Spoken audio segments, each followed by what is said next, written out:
It remains a mystery, the way life first came to planet Earth. But ever since, nature has given us everything. Waters to rise from, healing forests, crops that feed us. We built our home here, a community to thrive in. But our world is taking over the Earth. Our cities, the forests. Our needs, the oceans.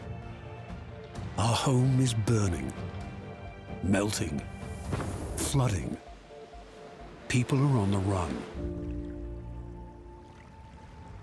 But there is only one Earth, and in order to stay, we have to change. Using the intelligence that brought us here to overcome disasters, create resilient cities, roads that lead to the future, an environment that feeds us and takes care of us, while we take care of our planet. If we collect the diversity of our knowledge and talents and invest wisely, we can turn the tables together with a global mind and a local hand. Welcome to the Climate Adaptation Summit. Here's your host, Sacha de Boer. Welcome to the Climate Adaptation Summit 2021, the conference that shines light on adaptation action needed for a climate-resilient future. My name is Sacha de Boer, and I'm more than honored to present an event of such global importance. The coming 24 hours are only possible because of the innumerable hours of international cooperation, scientific research, and high-level debate, the relentless effort of our partners and participants from all over the world. In this high-level opening session, hosted by Prime Minister Mark Rutte of the Netherlands, joined by Mr. Ban Ki-moon, co-chair of the Global Commission on Adaptation, and Minister Cora van Nieuwenhuizen of Infrastructure and Water Management. An exciting selection of world leaders will share their initiatives to accelerate adaptation action. And we will also hear from other important stakeholders, ranging from international organizations, civil society, cities, to the private sector, and science, and of course, we must not forget youth. And let me briefly introduce myself. I'm a photographer with a focus on climate change and the impact it has on people all over the world, like the North Pole. The Inuit I've met there told me about Sila, that's their spirit, that stands for wisdom, the planet, all living creatures, and the weather. And they told me that Sila is confused. Everything is different now from how it was before. And that is what climate change is all about. Climate change is one of the biggest challenges humankind is facing. A task so big, it can be daunting. But the sense of urgency, the recognized opportunity, and the will to act is present here today. Thank you beforehand for sharing your actions and showing leadership.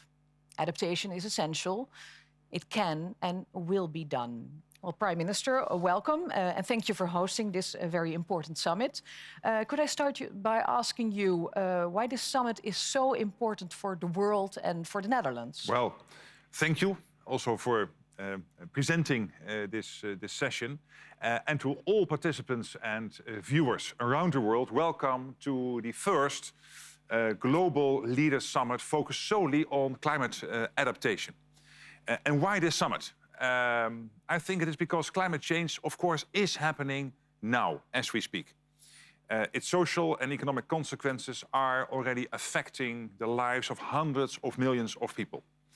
And as we confront COVID-19 all around the world, we still need to take next action on climate change. Because if we don't adapt, the consequences will be disastrous. We could see a sharp fall in agricultural yields around the world.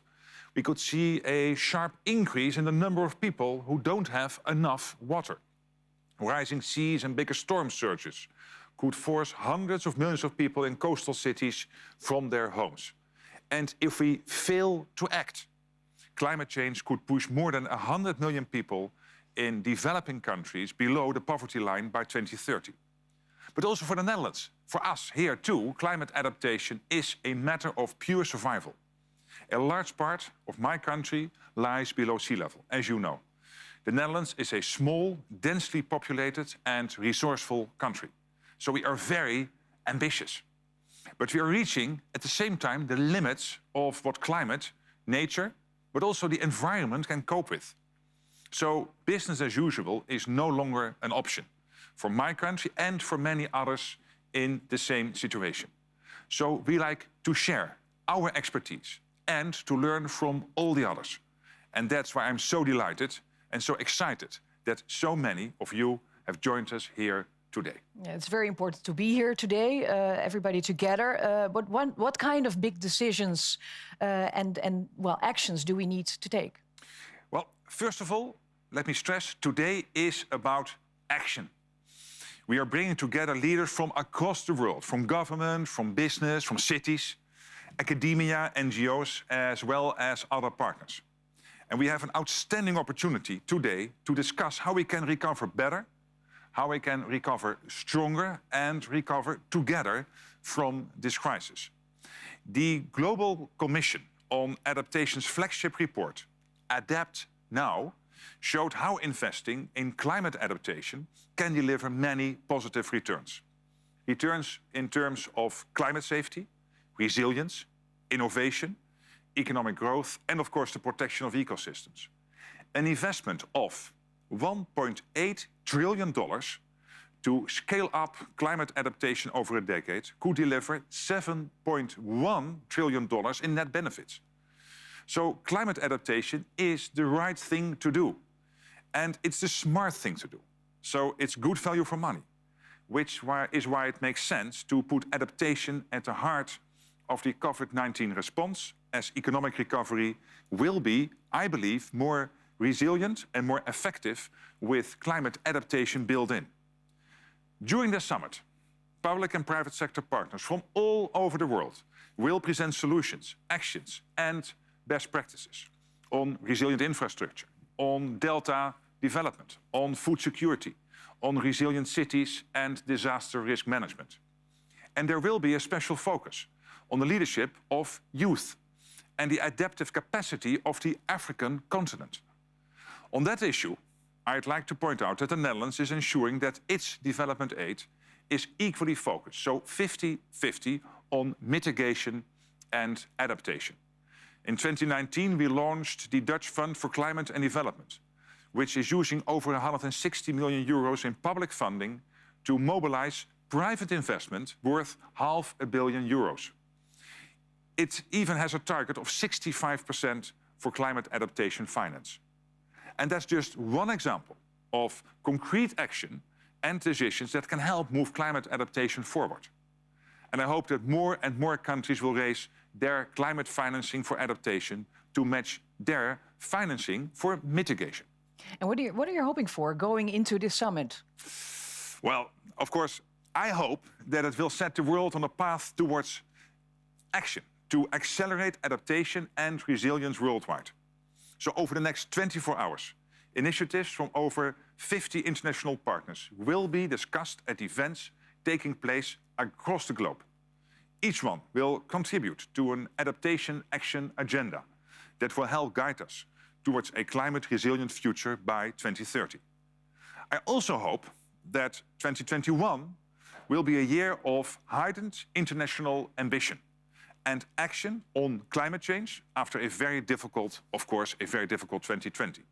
And that this conference will help achieve that goal. We know that climate impacts will continue to escalate even if we succeed in reducing our greenhouse gas emissions.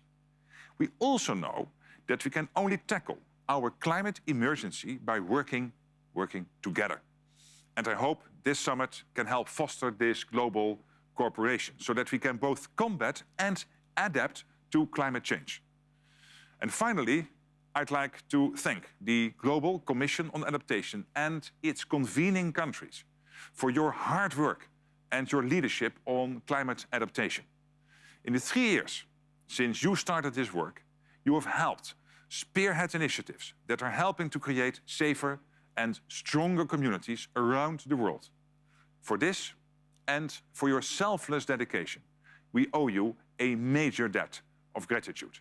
So, a heartfelt thank you. Yeah, thank you, Prime Minister Rutte. And Minister Cora van Nieuwenhuizen, you are the initiator of this summit. Well, it started a while ago, I believe, but did you ever expect it to go online?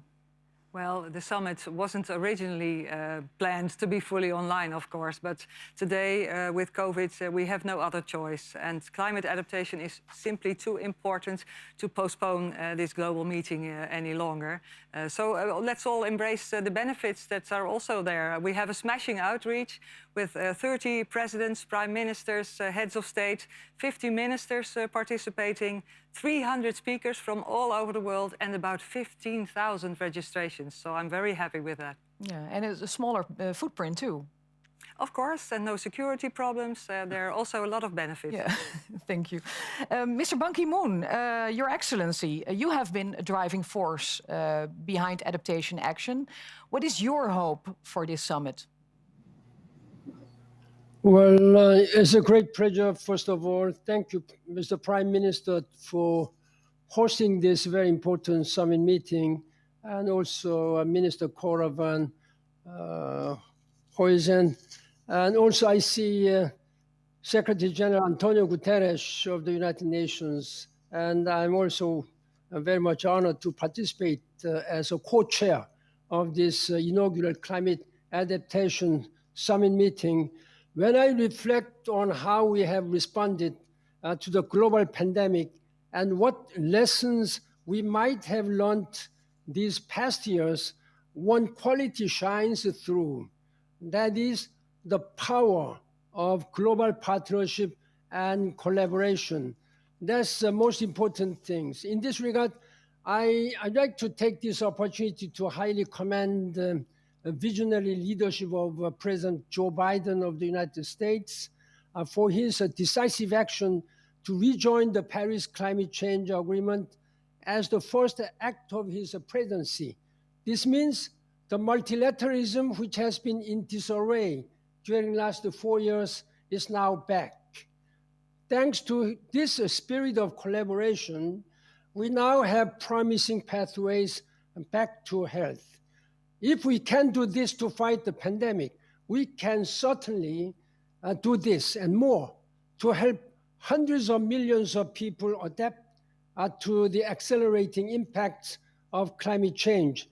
We need to start building a better future now.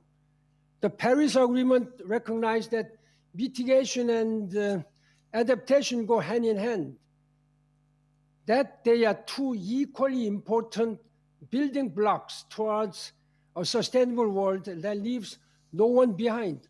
Over the past 2 years, the Global Commission on Adaptation has worked hard to elevate the importance of climate adaptation.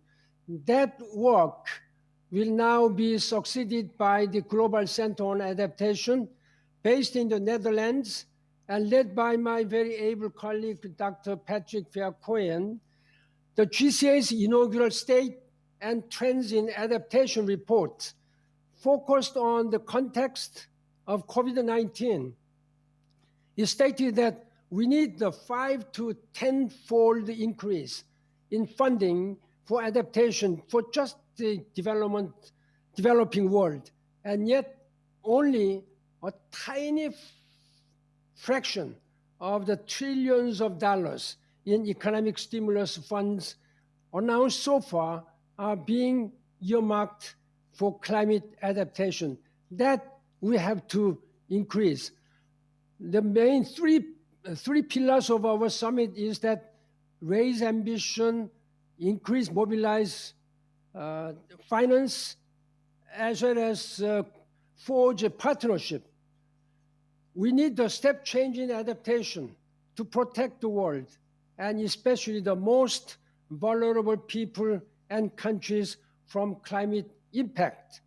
Those of us gathered here today are in the best place to deliver it. The world has a golden opportunity to recover from our health and economic crisis by accelerating adaptation, and we must seize it. you have, I think all of us, global leaders, have a political and moral responsibility to save humanity and our planet. I sincerely hope that with all this multilateralism returning back, Secretary General Antonio Guterres, you really take this opportunity to change the world. And I count on your strong leadership. Thank you very much. Thank you very much, Mr. Ban Ki-moon. And let's indeed talk to your successor at the United Nations, Mr. Secretary General Antonio Guterres. Your Excellency, we are delighted that you are able to join us live. Welcome. On December 12th, the world celebrated the 5th anniversary already of the Paris Agreement, and we have already seen a lot of commitments on getting to net zero. Do you think we are going fast enough when it comes to adapting to a climate that's changing so fast? Not yet fast enough, but Excellencies, dear friends, I thank Prime Minister Mark Rutte, Minister Cora van Nieuwenhuizen, and my dear friend Ban Ki-moon for inviting me to address this important summit. And I thank the Global Commission on Adaptation for its leadership. We begin this year with a heightened awareness of the importance of resilience. The COVID-19 pandemic has reminded us that we cannot afford to ignore known risks. And climate disruption is a risk we are well aware of. The science has never been clearer. We are facing a climate emergency, and we are already witnessing unprecedented climate extremes and volatility affecting lives and livelihoods on all continents. According to the World Meteorological Organization, there have been more than 11,000 disasters due to weather, climate and water-related hazards over the past 50 years at a cost of some $3.6 trillion. Extreme weather and climate-related hazards have also killed more than 410,000 people in the past decade, the vast majority in low and lower middle-income countries. And this is why I have called for a breakthrough on adaptation and resilience. We need the trillions of taxpayers' dollars funding the recovery from the COVID-19 pandemic to jumpstart the low-carbon, high-resilience future we need. But recovery cannot be only for the developed world. We must expand the provision of liquidity and debt relief instruments to developing and middle-income countries that lack the resources to relaunch their economies in a sustainable and inclusive way. And I see 5 priorities to guarantee adaptation and resilience. First, donor countries and multilateral, regional, and national development banks need to significantly increase the volume and predictability of their finance for adaptation and resilience. The recent United Nations Environment Programme Adaptation Gap Report calculates annual adaptation costs in developing countries alone to be in the range of $70 billion. These figures are likely to reach 140 or eventually up to $300 billion in 2030, and the range between 280 and 500 billion in 2050. But huge gaps remain on financing for adaptation in developing countries. That is why I've called for 50% of the total share of climate finance provided by all developed countries and multilateral development banks to be allocated to adaptation and resilience in developing countries. Adaptation cannot be the neglected half of the climate equation. The African Development Bank set the bar in 2019 by allocating over half of its climate finance to adaptation. And I urge all donors and multilateral development banks to commit to this goal by COP26 and deliver on it at least by 2024. And I welcome today's commitment made by Prime Minister Mark Rutte on behalf of the government of the Netherlands. Let us remember that developed countries must meet the commitments made in the Paris Agreement to mobilize $100 billion a year from private and public sources for mitigation and adaptation in developing countries. Second, all budget allocations and investment decisions need to be climate resilient. Climate risk must be embedded in all procurement processes, particularly for infrastructure. And developing countries must receive the necessary support and the tools to achieve this. The United Nations system is ready to support this effort worldwide. Third, we need to significantly scale up existing catastrophe-triggered financial instruments, such as the Caribbean Catastrophe Risk Insurance Facility and the African Risk Capacity. And I call also on donors, the multilateral development banks, and private finance institutions to work with vulnerable countries on developing new instruments with innovation to incentivize investments in resilience building. For every dollar invested in climate resilient infrastructure, $6 can be saved, as Prime Minister Mark Rutte just said. Fourth, we need to ease access to finance, especially for the most vulnerable, and expand debt relief initiatives. The share for least developed countries and small island developing states in total climate finance remains small, representing only 14% and 2% of flows respectively. And these countries stand on the line of the climate crisis. Yet, due to size and capacity constraints, they face significant challenges in accessing climate finance to build resilience. There must be a collective effort to remove these obstacles. And finally, we need to support regional adaptation and resilience initiatives. This would allow, for example, debt for adaptation swaps, for example, for the Caribbean or the Pacific Islands, and provide much needed liquidity to vulnerable countries in dire need. Excellencies and dear friends, support for adaptation and resilience is a moral, economic, and social imperative.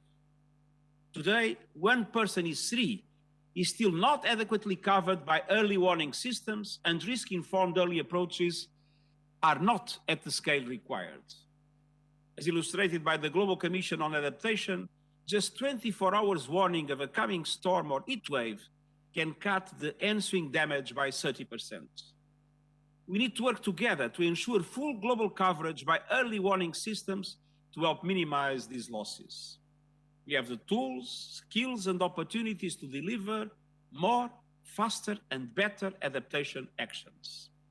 I hope this summit helps to secure the breakthrough on adaptation and resilience that is needed, and that it leads to ambitious outcomes at COP26.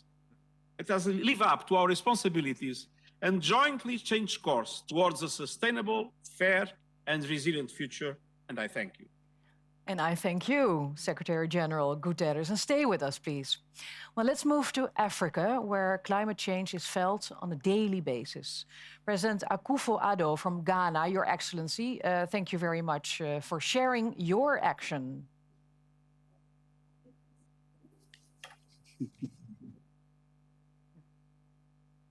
Can you hear us?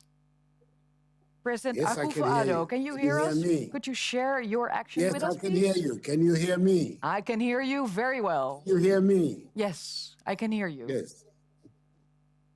All right. Okay. Please share your actions with us, if you can.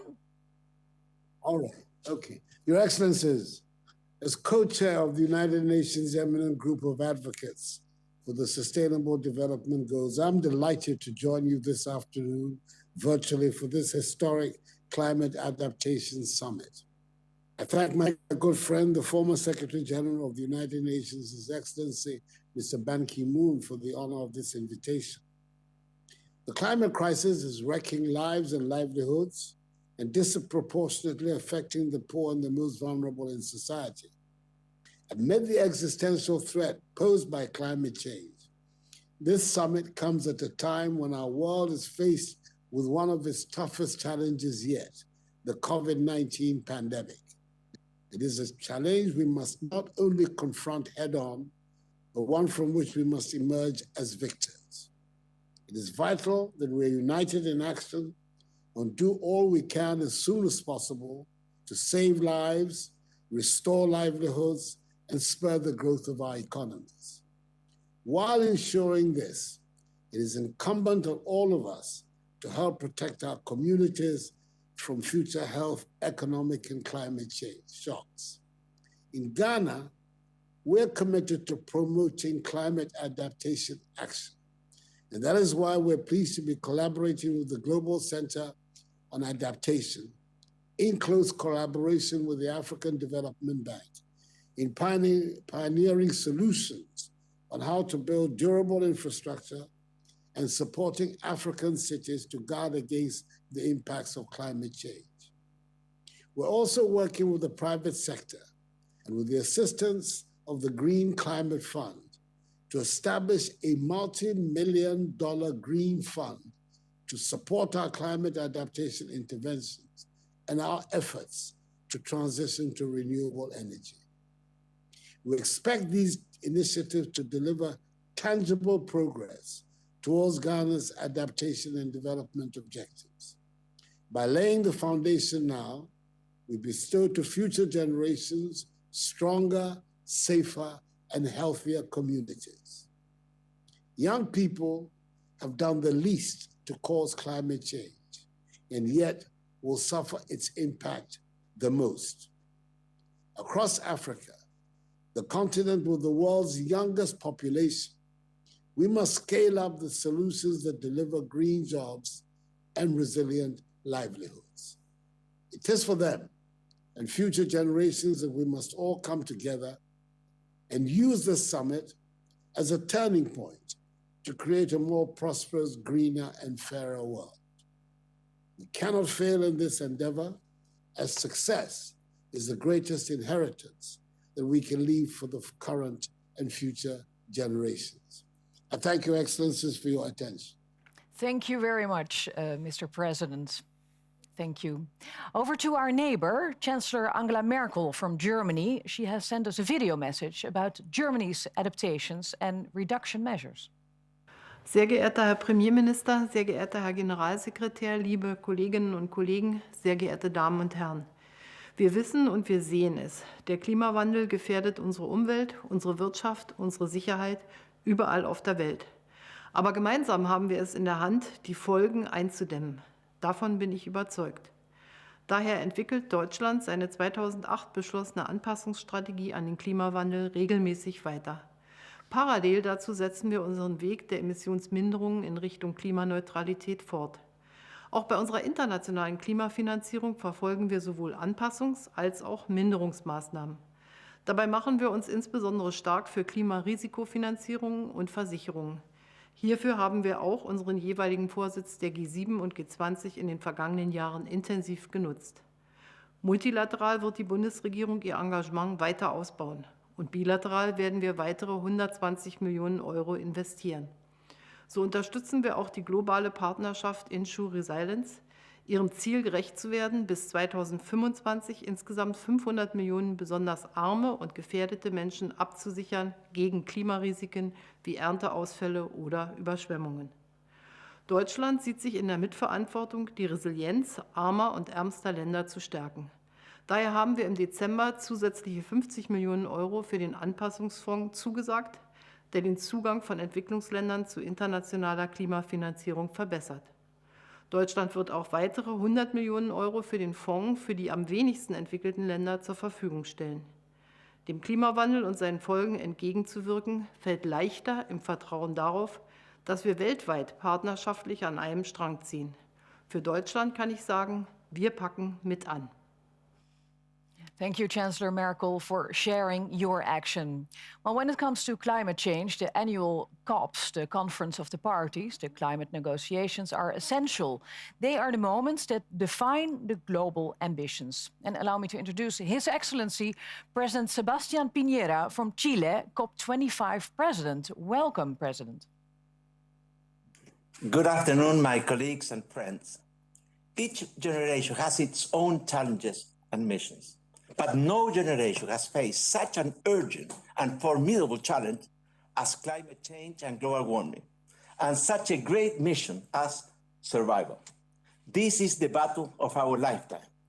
The human being is the smartest and more ingenious creature living on planet Earth, and yet it's the only one capable of destroying its own planet, our only planet, our planet Earth. Some people are skeptical about climate change and global warming, but the scientific evidence is overwhelming. We know too much to remain skeptical.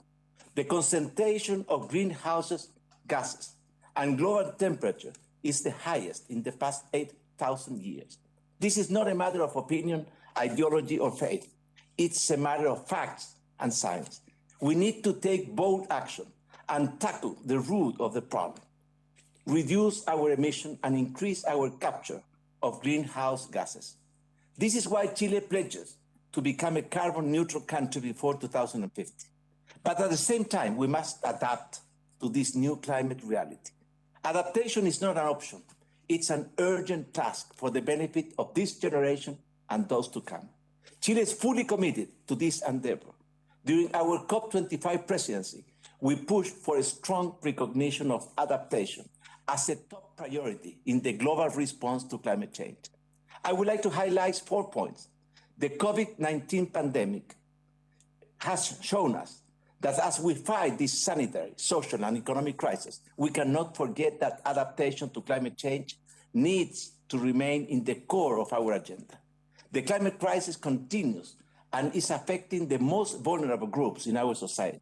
We need to make sure that our economic recovery policies are in line with our climate policies to build a greener and more sustainable and resilient future. We must strengthen our capacity to anticipate future crises through early action and multilateral cooperation. In 2020, Chile was one of the first countries in the world to put forward a more ambitious National Determined Contribution, NDC. In our new NDC, we put adaptation at the heart of our commitments. We presented an ambitious adaptation plan that covers 11 sectors of our economy. And today we are working to include adaptation in our long-term climate strategy, which we will present in Glasgow during COP26. Chile has made an extraordinary effort to identify the climate vulnerability across our territory. Therefore, we created a climate risk map. This is a crucial tool to implement new policies which address local needs, takes account of the particularities of our geography, culture, and local economic circumstances. We believe that future climate risks should be part of decisions on investment plans and economic recovery. This is why our NDC includes a financial strategy that aims to mainstream adaptation in the decision-making process of the financial sector. Thank you, and I would like to reiterate the commitment of Chile to the Global Commission on Adaptation and the hard work we have ahead. To sum up, science has spoken loud and clear.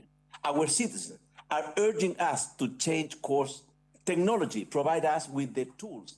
It's time to change the course of history. It's time for action. Thank you very much. Thank you very much, President Pinier. Yeah, Mr. Rutte, you want to react? Just because there are a few fascinating red threads going through these presentations. And one of them, of course, is the, as Antonio Guterres said, the moral, the economic and the social imperative. And the President of Chile saying the urgency of now. So that's one. Another one Antonio Guterres was stressing, and I forgot this in my introduction, is the issue of the small island development states. And I know this is very close to your heart, Mr. Secretary General. As we all know, the Netherlands is only one country in Europe and 3 countries in the Caribbean.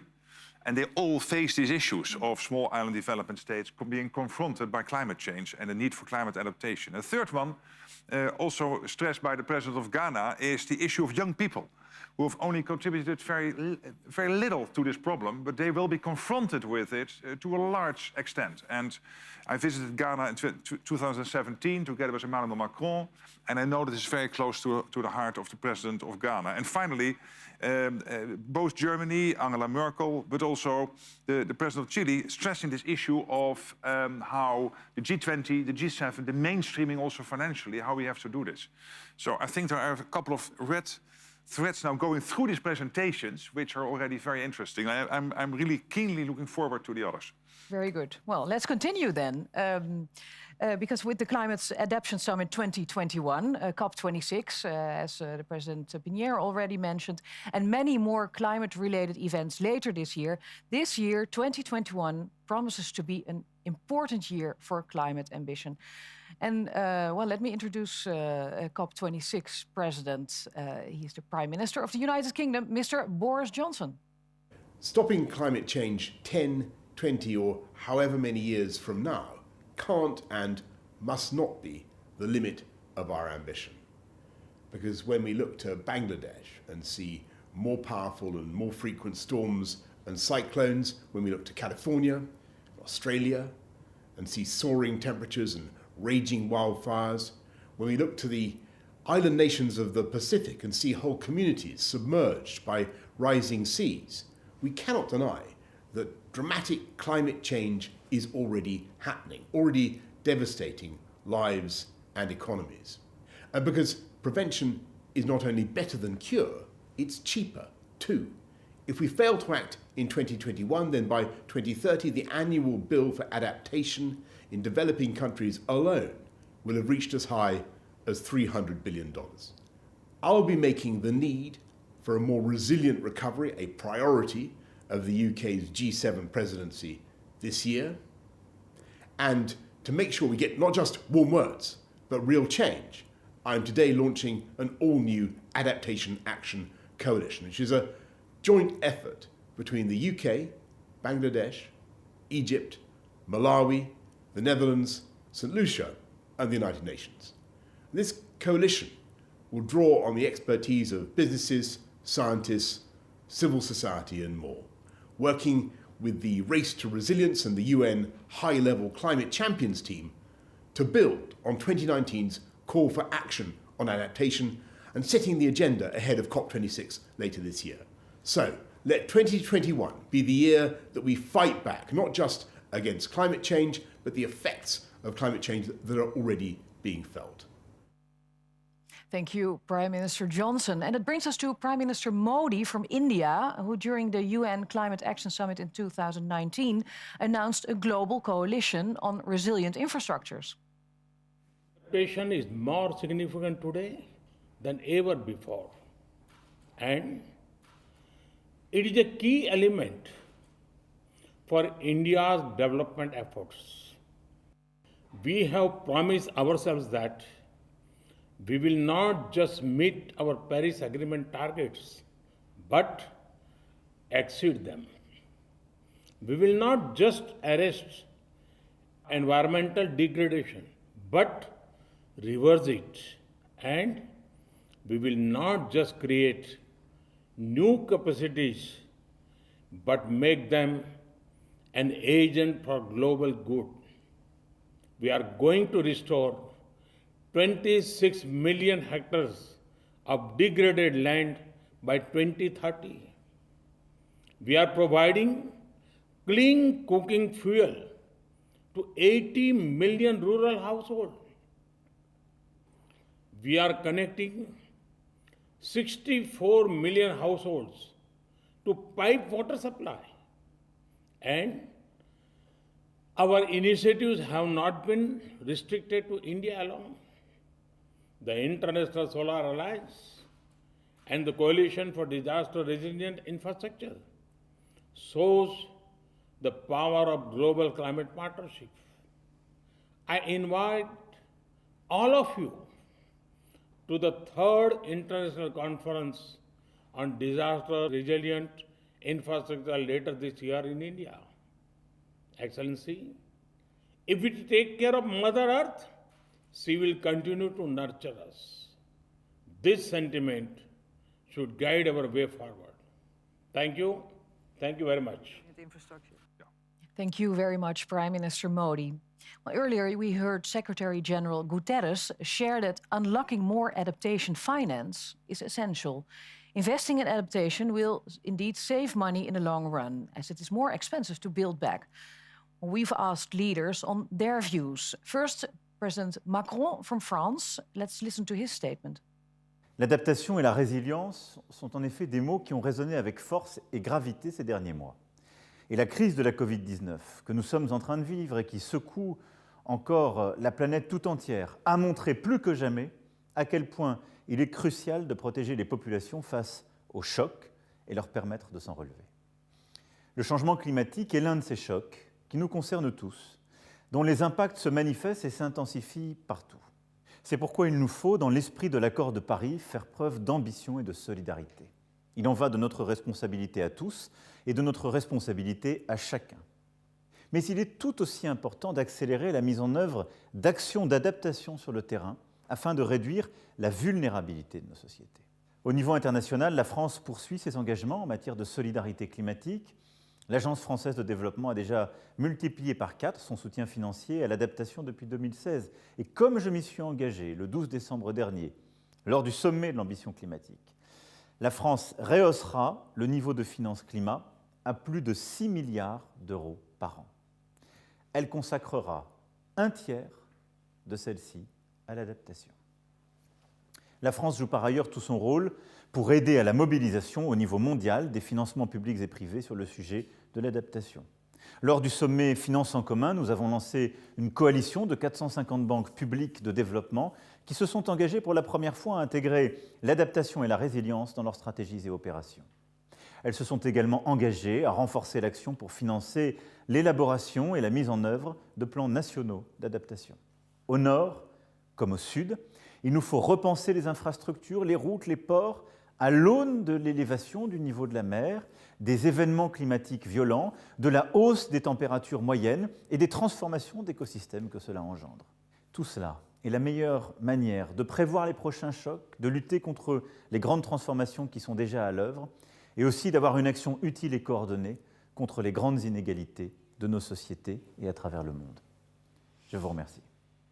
And merci beaucoup, President Macron, for your contribution. The world is enhancing ambition on climate change, on ensuring we adapt. And I would like to introduce Mr. Han Jung, Vice Premier of the People's Republic of China. His Excellency, Prime Minister Rutte, colleagues, ladies and gentlemen, friends, I'm very glad to attend the first Climate Adaptation Summit. Climate change is a common challenge for the entire humanity, and response to it requires coordinated mitigation and adaptation. In this connection, our summit is highly relevant as it will be helpful to build conscious and advanced global cooperation on adaptation. At the general debate of 75th section of the UN General Assembly last year, President Xi Jinping announced China's aim to peak CO2 emissions before 2030 and achieve carbon neutrality before 2060. Last month, at the Climate Adaptation Summit, he also articulated China's further commitment to scale up its NDCs.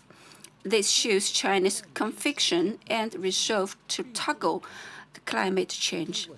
China took both mitigation and adaptation seriously as a consistent principle. Under the National Strategy for Climate Adaptation, we have conducted early warning and forecast for natural disasters, enhanced capacity for disaster prevention and reductions, and improved infrastructure for agriculture, forestry, and water conservation. Our proactive adaptation effort has made a real difference on the ground. Now China is drafting a new strategy through 2035 to enhance adaptation and improve our capacity against the climate risk on all fronts. Ladies and gentlemen, we actually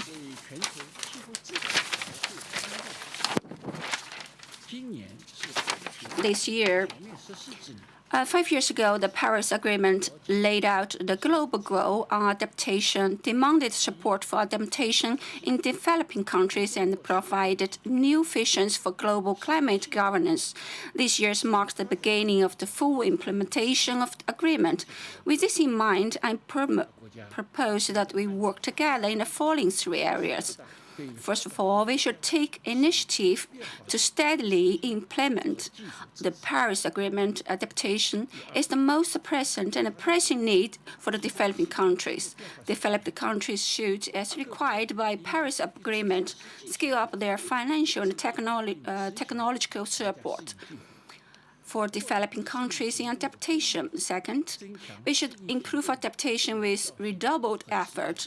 All countries should, in light of their national conditions, formulate and implement their own plans of adaptation, expand the scope of actions, and improve their effectiveness and durability in order to promote sustainable development. Third, we should form synergy by working with each other in good faith. We are all in this together as a community with a shared future. We also uphold multilateralism and conduct international cooperation on adaptation with the purpose of promoting peace, development, and win-win cooperation in the world. Ladies and gentlemen, friends, we believe we all live in a global village. All countries are close connectedly, and the whole community have a shared future. Let us work together with the same purpose to strengthen adaptation actions and deliver new progress in global climate governance. Thank you. Welcome, Mr. Kerry. Very good to have you. Welcome to this virtual meeting of world leaders. It is truly wonderful to have you. Could you please tell us about the new ambitions of the United States? Absolutely, and thank you. It's a privilege to be able to be with you. And let me start by thanking Prime Minister Rutte and the government of the Netherlands for hosting this important and timely meeting. I'm really delighted to be here. I also want to thank, if I may, Secretary General Guterres for his tireless leadership on climate change, and of course my friend Ban Ki-moon, who was central as we negotiated the Paris Agreement and brought it into force. And he's been a partner not just on climate, but on many other things and challenges. 3 years ago, scientists gave us a pretty stark warning. They said we have 12 years within which to avoid the worst consequences of climate change. Now we have 9 years left, and I regret that my country has been absent for 3 of those years. In the United States, we spent $265 billion in 1 year for 3 storms, just cleaning up after those storms. Last year, 1 storm, $55 billion. We've reached the point where it is an absolute fact that it's cheaper to invest in preventing damage, or minimizing it at least, than cleaning up. Now, without question, I think everybody understands this, the best adaptation is to treat the crisis as the emergency that it is and do more to hold the Earth's temperature increase to the Paris stated 1.5 degrees. And I think scientists are more and more landing on the 1.5 as a critical figure. A 3.7 to 4.5 increase centigrade, which is exactly the path that we are on now, invites for the most vulnerable and poorest people on Earth fundamentally unlivable conditions. So our urgent reduction of emissions is compelled by public conscience and by common sense. President Biden has made fighting climate change a top priority of his administration. We have a president now, thank God, who leads, tells the truth, and is seized by this issue. And President Biden knows that we have to mobilize in unprecedented ways to meet a challenge that is fast accelerating. And he knows we have limited time to get it under control. For that reason, the United States immediately rejoined the Paris Agreement, and we intend to do everything we possibly can to ensure that COP26 results in ambitious climate action in which all major emitter countries raise ambition significantly, and in which we help protect those who are the most vulnerable. We have already launched our work to prepare a new U.S. nationally determined contribution that meets the urgency of the challenge, and we aim to announce our NDC as soon as practicable. The administration also intends to make significant investments in climate action, both domestically and as part of our efforts to build back better from COVID. And internationally, we intend to make good on our climate finance pledge. In the long term, driving towards net zero emissions no later than 2050 and keeping a 1.5 degree limit within reach remain the best policies for climate resilience and adaptation. There is simply no adapting to a 3 or 4 degree world except for the very richest and most privileged. At the same time, we have to also build resilience to protect communities from the impacts of climate change that are already built in to the emissions that are in the atmosphere. Now, some of these impacts are inevitable because of the warming that's already taken place.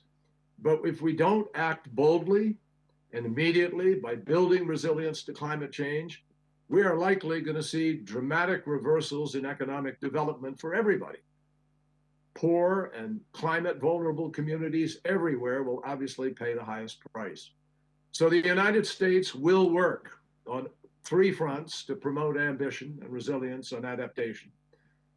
Leverage US innovation and climate data and information to promote a better understanding and management of climate risk, especially in developed countries. We will significantly increase the flow of finance, including concessional finance, to adaptation and resilience initiatives. We will work with bilateral and multilateral institutions to improve the quality of resilience programming. And we will work with the private sector in the United States and elsewhere in developing countries to promote greater collaboration between businesses and the communities on which they depend. And it is our firm conviction throughout all of our administration, every agency is now part of our climate team. And only together are we going to be able to build the resilience to climate change that is critical to save lives and meet our moral obligation to future generations and to those currently living in very difficult circumstances. So we're proud to be back. We come back, I want you to know, with humility for the absence of the last 4 years, and we'll do everything in our power to make up for it.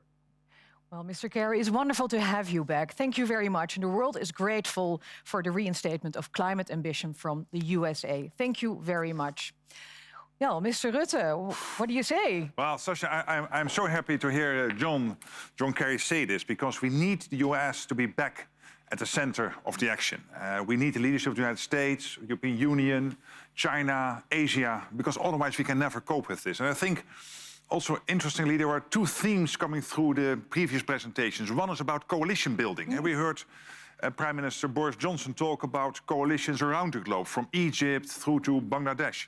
And also with the Netherlands, by the way. Absolutely, and the Netherlands. And we are close friends. Then we heard Narendra Modi. He spoke about coalitions built around themes like infrastructure and, for example, water resilient infrastructure. And China, the Vice Prime Minister of China, talking about the need for China to particularly help in the developing countries, for example, in Africa, where they can add value. And we heard Emmanuel Macron. This was another theme coming through, which is that we need to spend money not only on mitigation, but also on adaptation. And France now committing to spend 1/3 of its overall climate investments on adaptation, which is a fantastic commitment. So I think this was a great round of speakers, and particularly to have the US back at the center is fantastic news. Thank you, thank you. Well, we cannot discuss finance, of course, without the IMF, the International Monetary Fund, and its managing director, Kristalina Georgieva.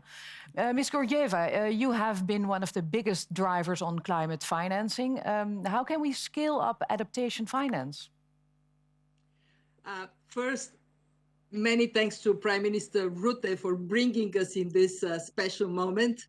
And since I'm the first to take the floor after John Kerry, warm welcome to the United States back in the Paris Agreement.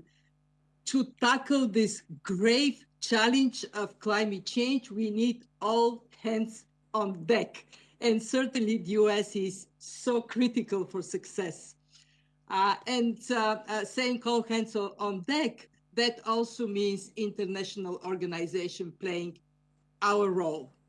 For us at the IMF, we see climate as a fundamental risk to economic and financial stability. And we see climate action as an opportunity to reinvigorate growth, especially after the pandemic, and to generate new green jobs. So for us, it is mission critical. Our research shows that if we combine rising carbon prices with the green infrastructure push to bring emissions down and adapt to climate change, we can boost global GDP over the next 15 years by 0.7% higher growth, and we will create millions of new green jobs. So what does action mean for us at the IMF? First, integrating climate in our annual country economic assessment. They're known in the world as Article 4 consultations. In highly vulnerable countries, we focus on adaptation. And we are also building up mitigation analysis, including carbon pricing in our assessment of large emitters. Second, including climate-related financial stability risks in our financial sector surveillance through standardized disclosure of these risks, enhanced stress tests, and assessments of supervisory framework. Make the money go where they must. Third, scaling up climate in our capacity development so we can help equip finance ministries and central banks with the skills needed to take climate considerations into account. And fourth, mainstream climate indicators in macroeconomic data. Unless we do it, we won't take that important shift. So this year, we are going to launch a climate change dashboard, indicators to track the economic impact of climate risks and the measures taken to mitigate them. So let me finish. Climate resilience is a critical priority, and this is why we place it at the heart of what we do this year and in the years to come. Thank you very much, Kristalina Georgieva from IMF. Well, let's go to the other side of the world, to Gabon. President Bongo, his country has been a leading example in climate ambition in Africa.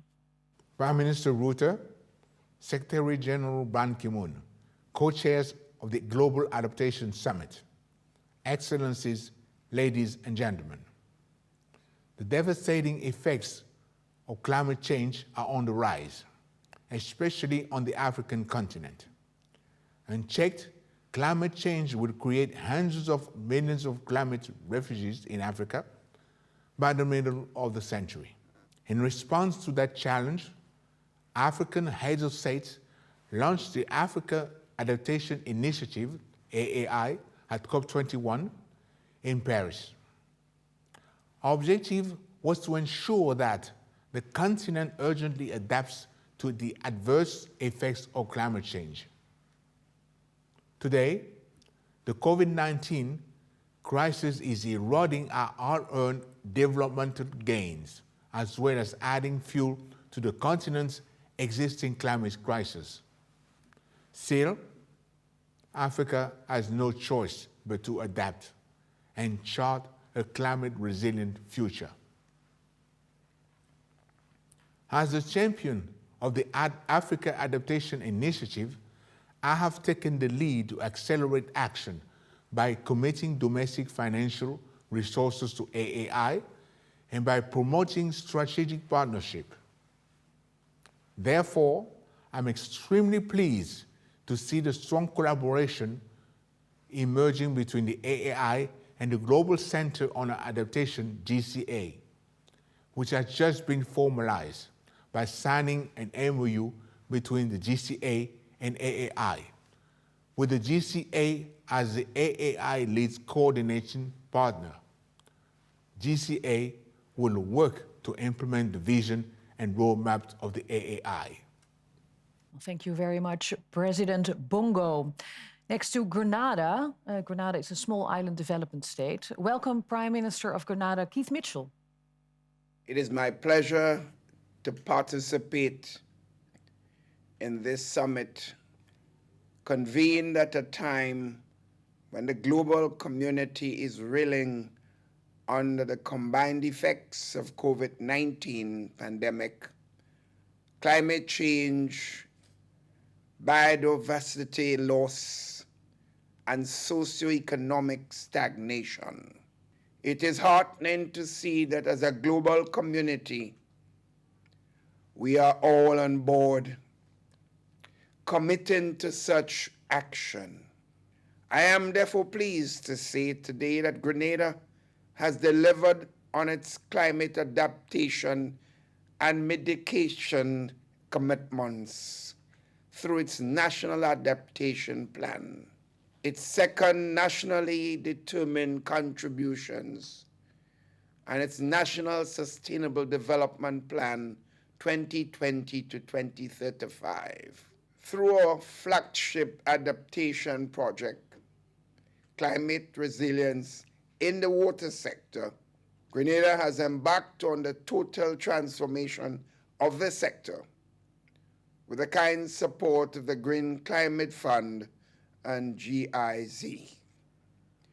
We are also developing a Smart Cities Adaptation Project, which we hope will serve as a model for small island developing states. Combining our ambitious climate adaptation actions with support from our development partners, including our collaboration with the Global Center on Adaptation, will determine our success in facing the unprecedented global crisis and developing sustainable recovery for the benefit of future generations. Thank you very much, Prime Minister Keith Mitchell. Well, we heard from the powerful initiative from the IMF to change the financial system, but systematic change is needed from many multilateral institutions. We are joined by Mr. David Malpass, the President of the World Bank Group.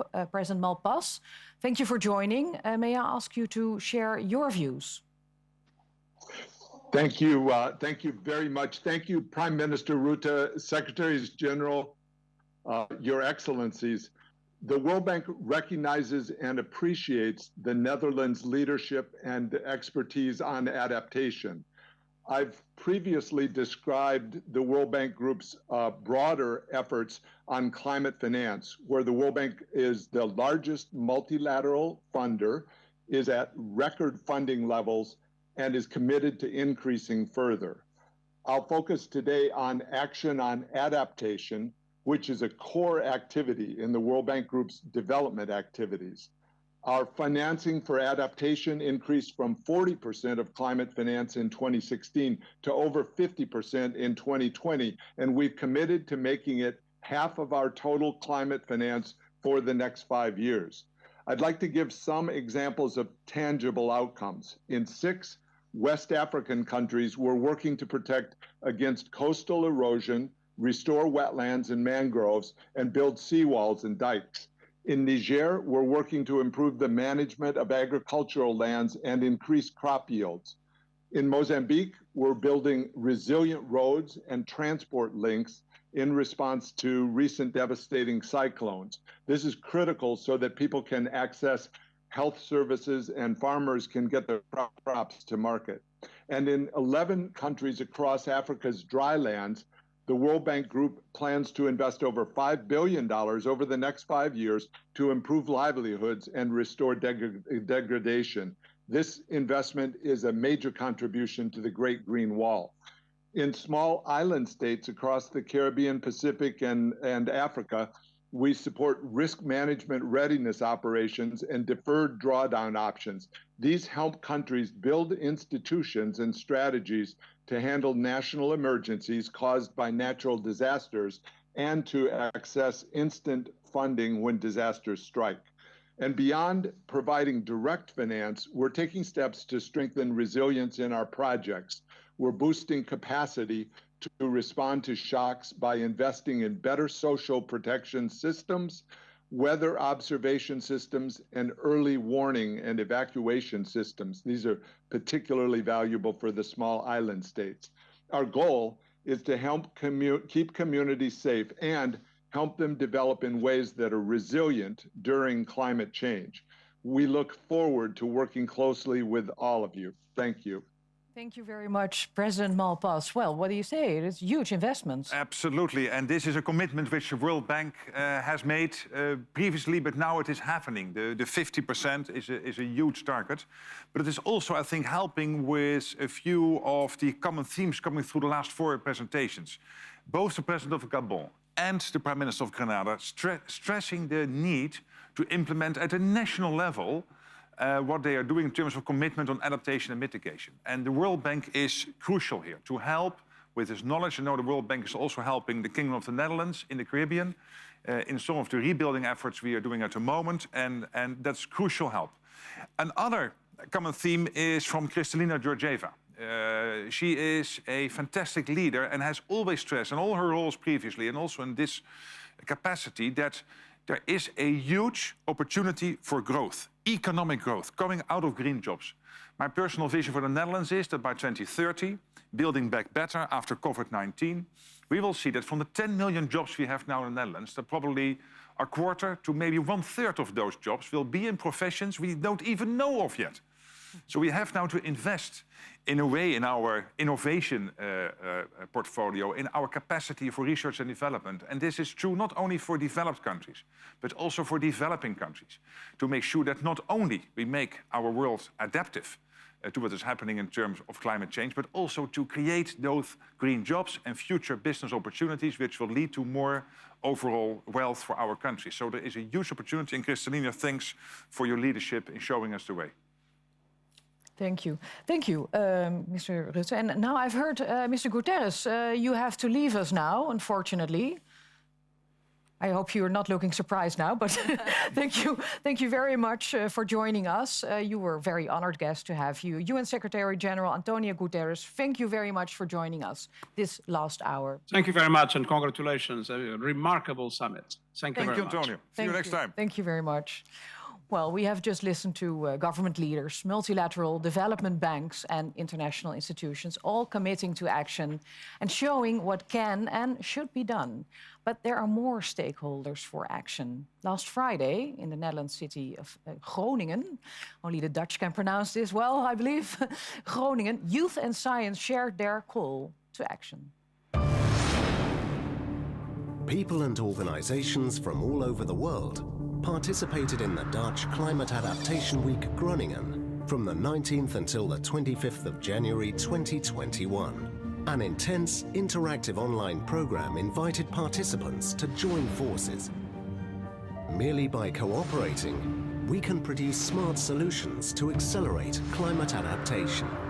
An urgent call with no time to lose, especially for the most vulnerable regions of the world. Main deliverables of the Climate Adaptation Week Groningen. 1. The Science Declaration. The University of Groningen invited scientists from all over the world to unite in a joint appeal to our world leaders. It calls to manage and protect natural ecosystems, work on a long-term revolution with regard to public and private investments, to accelerate climate adaptation, and last but not least, to invest in education. 2. The Global Youth Call to Action. Young people around the world are calling for climate justice, as well as more social and economic equality. It's their future as well as their children's future. Our youth calls upon governments and all stakeholders to implement the Global Call to Action on adaptation, in addition to the mitigation efforts and Paris Agreement targets, in order to secure a healthy, safe and green future. 3. The Manifesto for Climate Adaptive Design, in which 9 international design agencies come up with 10 design principles on how to successfully approach climate adaptive design of public space and landscape in Groningen and in the rest of the world. Groningen reaches out to every city and region in the world because climate adaptation is a joint responsibility. We must continue to act and adapt. It's what we do.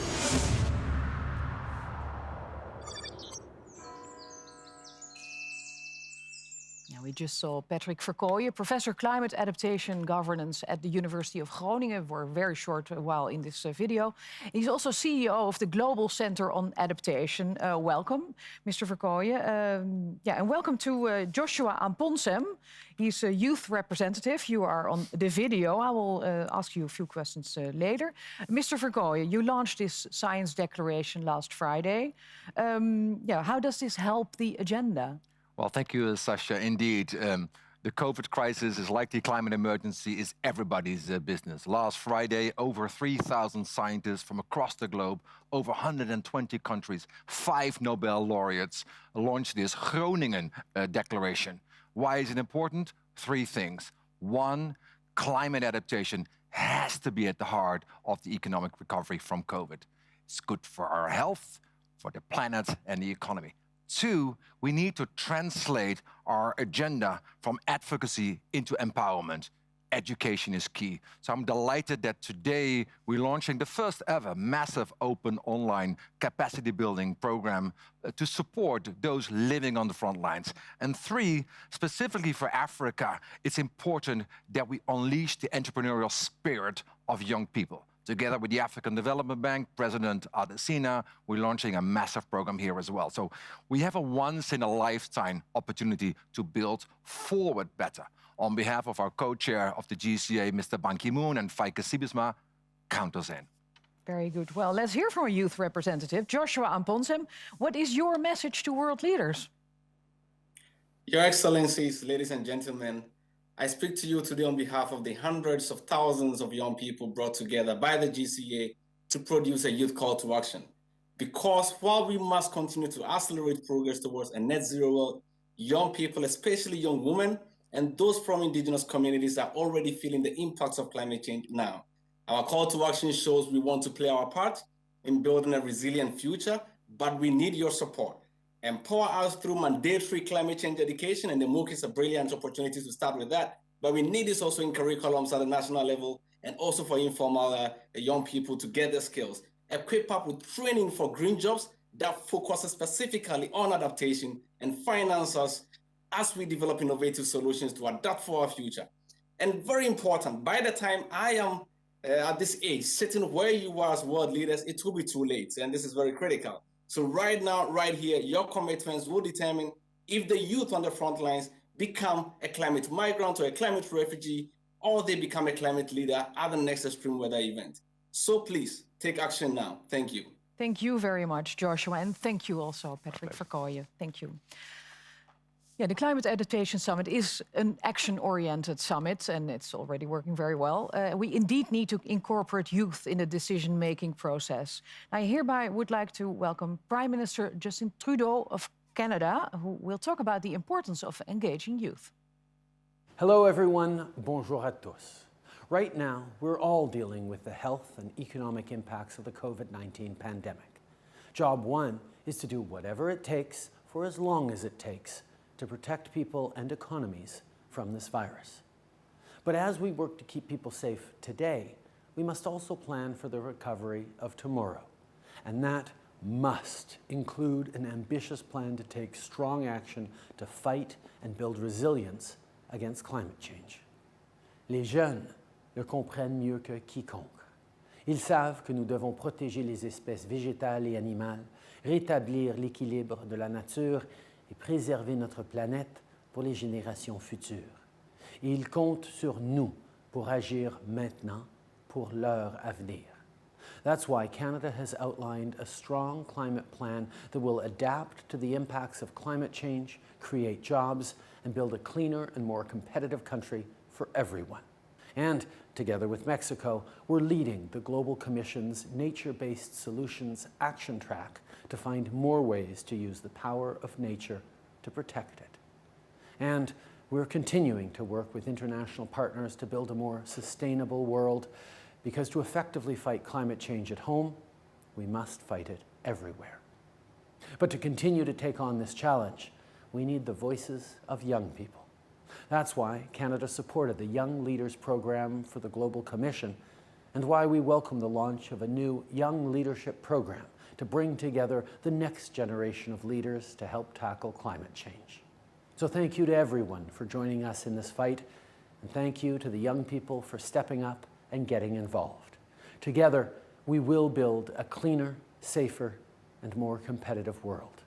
Thank you. Merci. Thank you, Prime Minister Trudeau. Going to the other side of the world, I welcome President Alvarado of Costa Rica to join us live as well. President Alvarado, Your Excellency, could you tell us, what does leadership on adaptation mean to you? Good day, and to you all.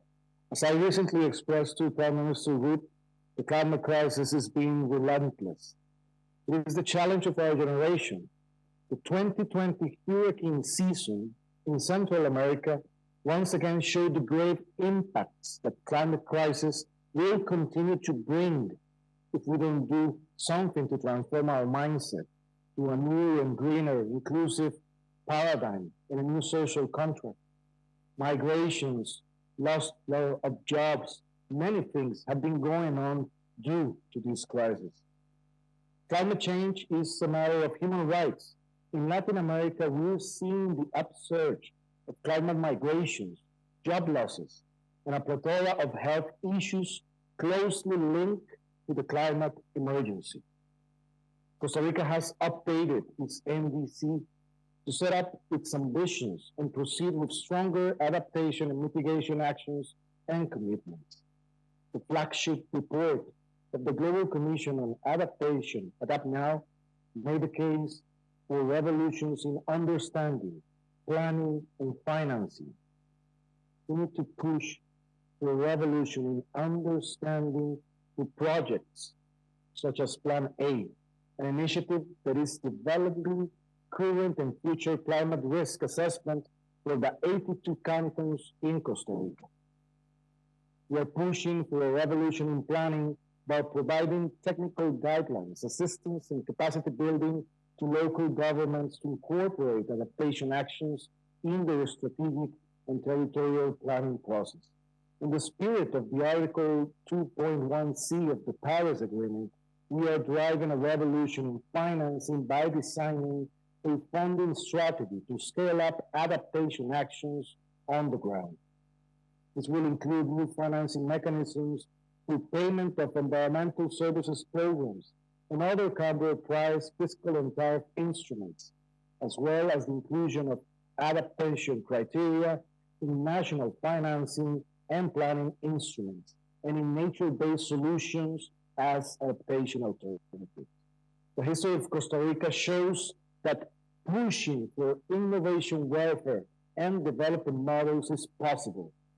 Once again, I would like to thank the government of the Netherlands, Prime Minister Rutte, Mr. Ban Ki-moon, Chair of the Commission of Adaptation, and Mr. Patrick Verkooijen, CEO of Global Center of Adaptation, for organizing this crucial event. As global leaders, we must step up ambition, scale up adaptation, and act now.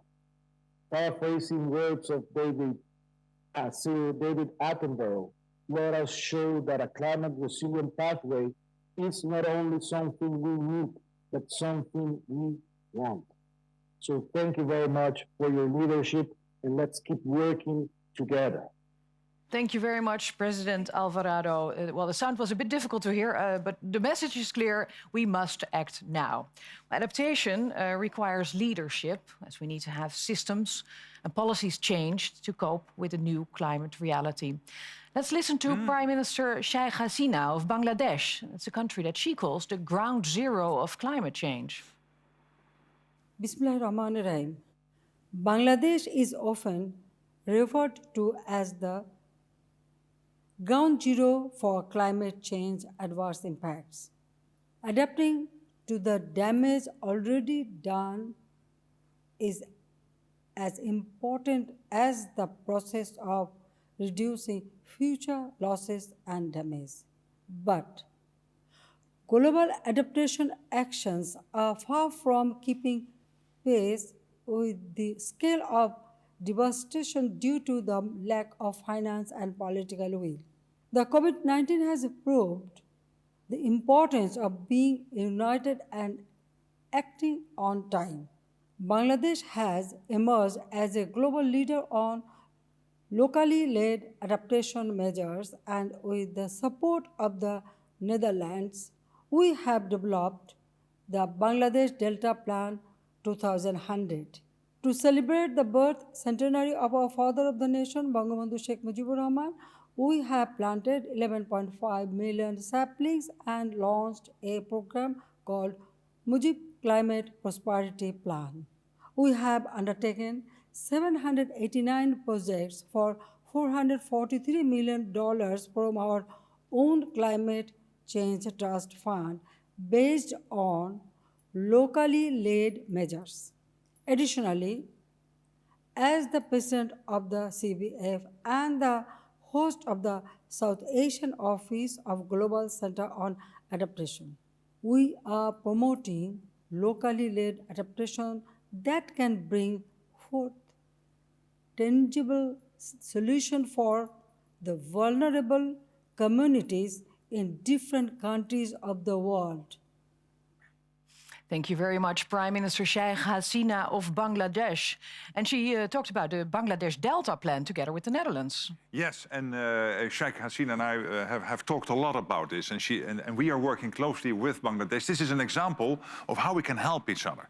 So I'm very happy that she has always been very open about the issues Bangladesh is facing, and therefore also making it possible for the rest of the region to work on the issues around climate change. I also wanted to highlight Costa Rica, because Costa Rica is one of the world's most friendliest countries in terms of climate, environment, etc.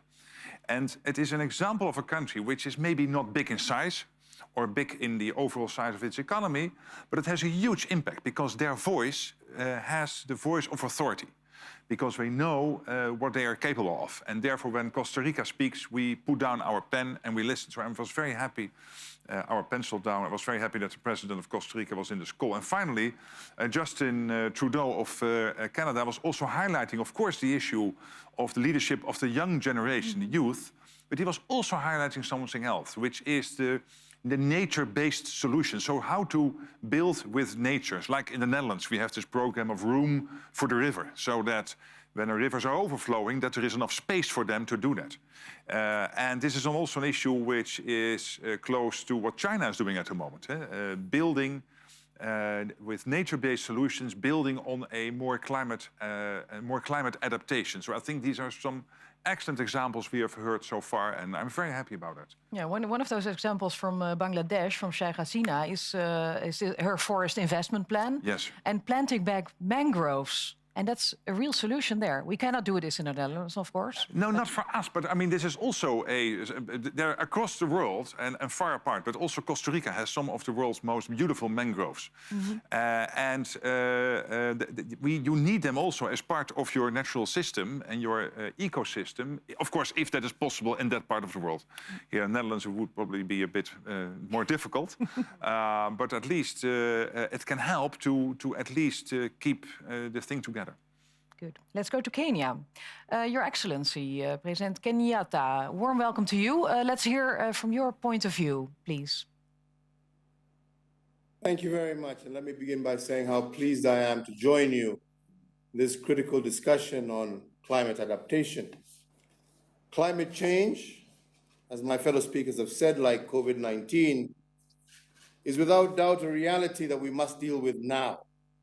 And this summit, therefore, is timely and a reminder that as we seek to build back better from the COVID-19 pandemic, we must also learn from each other and strengthen our partnerships to drive resilience to climate change.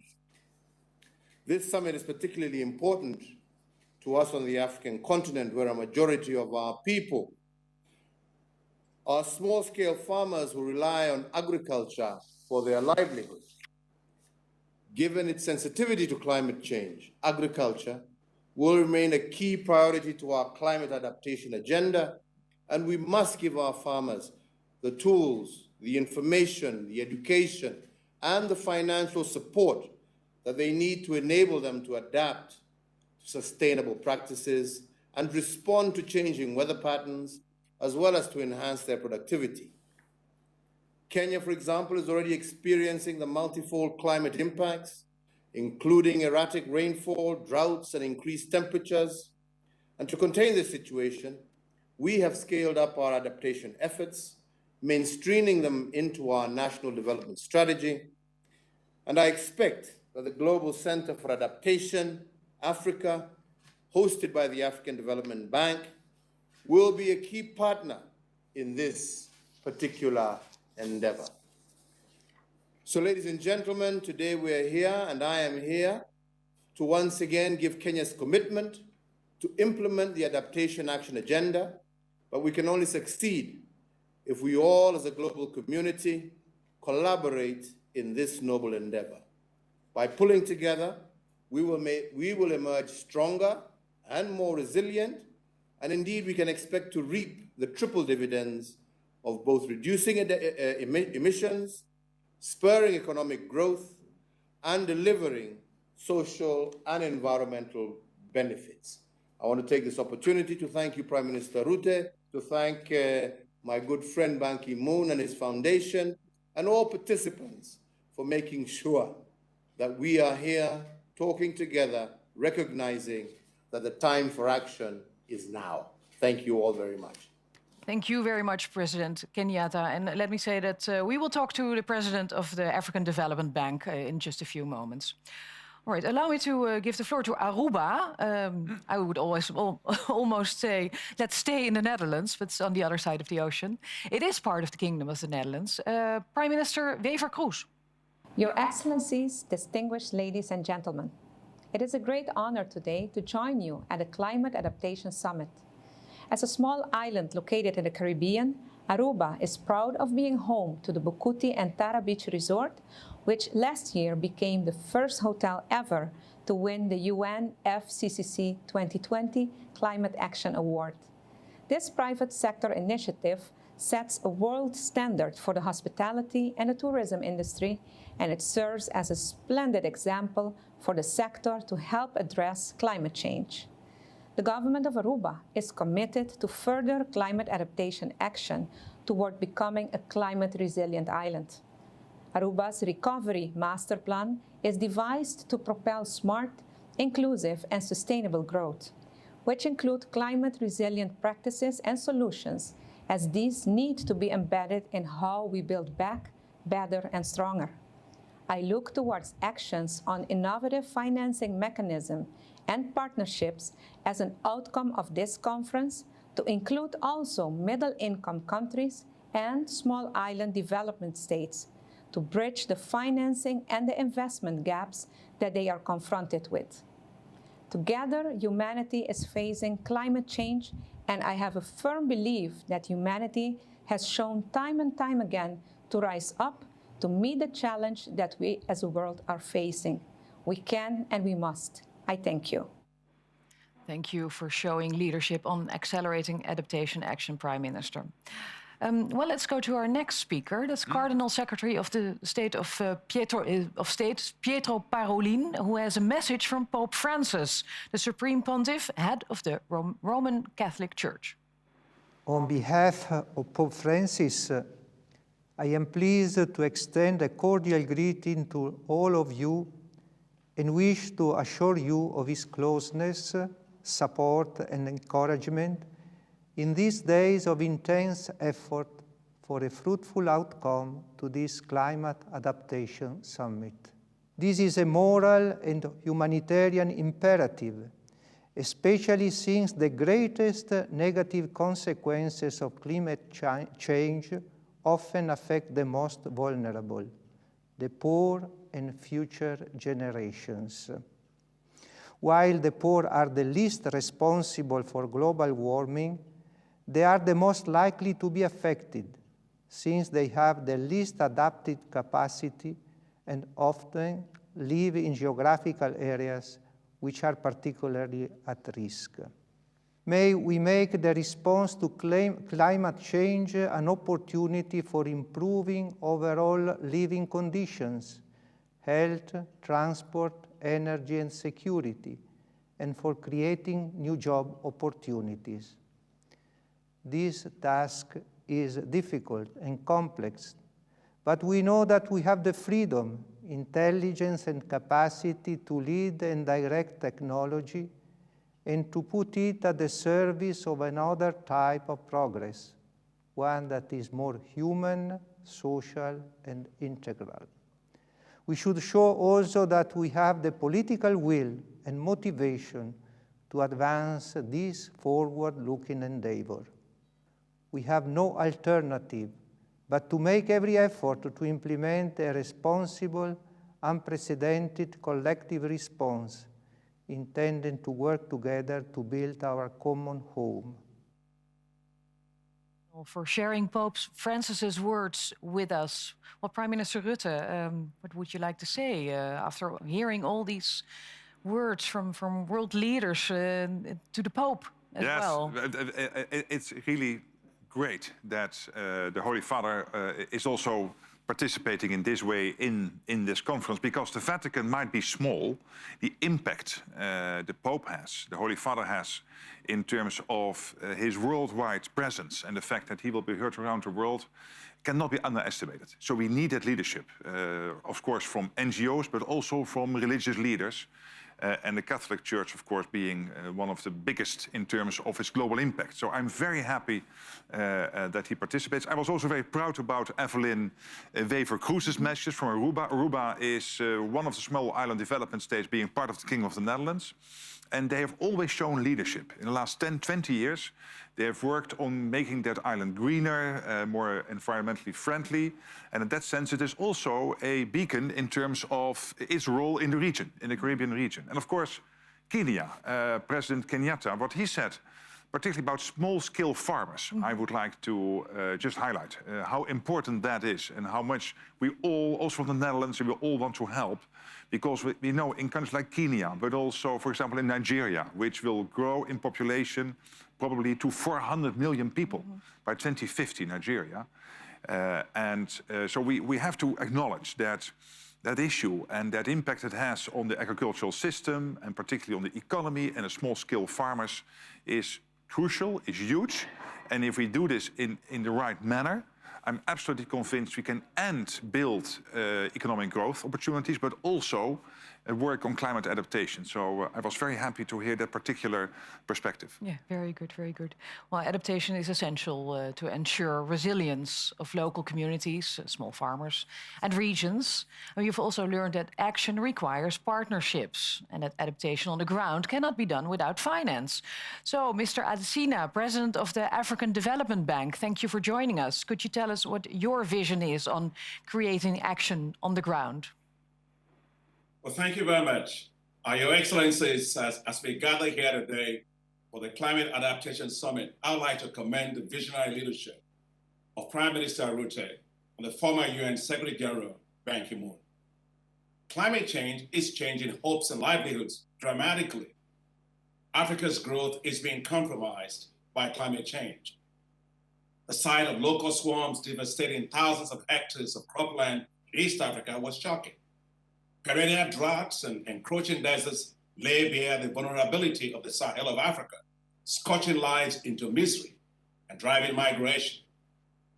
Yes, we see all these things. Now we must feel. Now we must act. Now we must deliver on accelerated climate adaptation for Africa. The African Development Bank is at the forefront of climate finance for Africa. The bank has quadrupled its finance for climate to reach $25 billion by 2025. We have increased the percentage of our climate financing devoted to climate adaptation from 26% in 2016 to 55% by 2019. We launched the Desert to Power Initiative, a $20 billion initiative to build the world's largest solar zone in the Sahel. And at the One Planet Summit with President Macron, I announced that the bank will mobilize $6.5 billion in support of the Great Green Wall of the Sahel.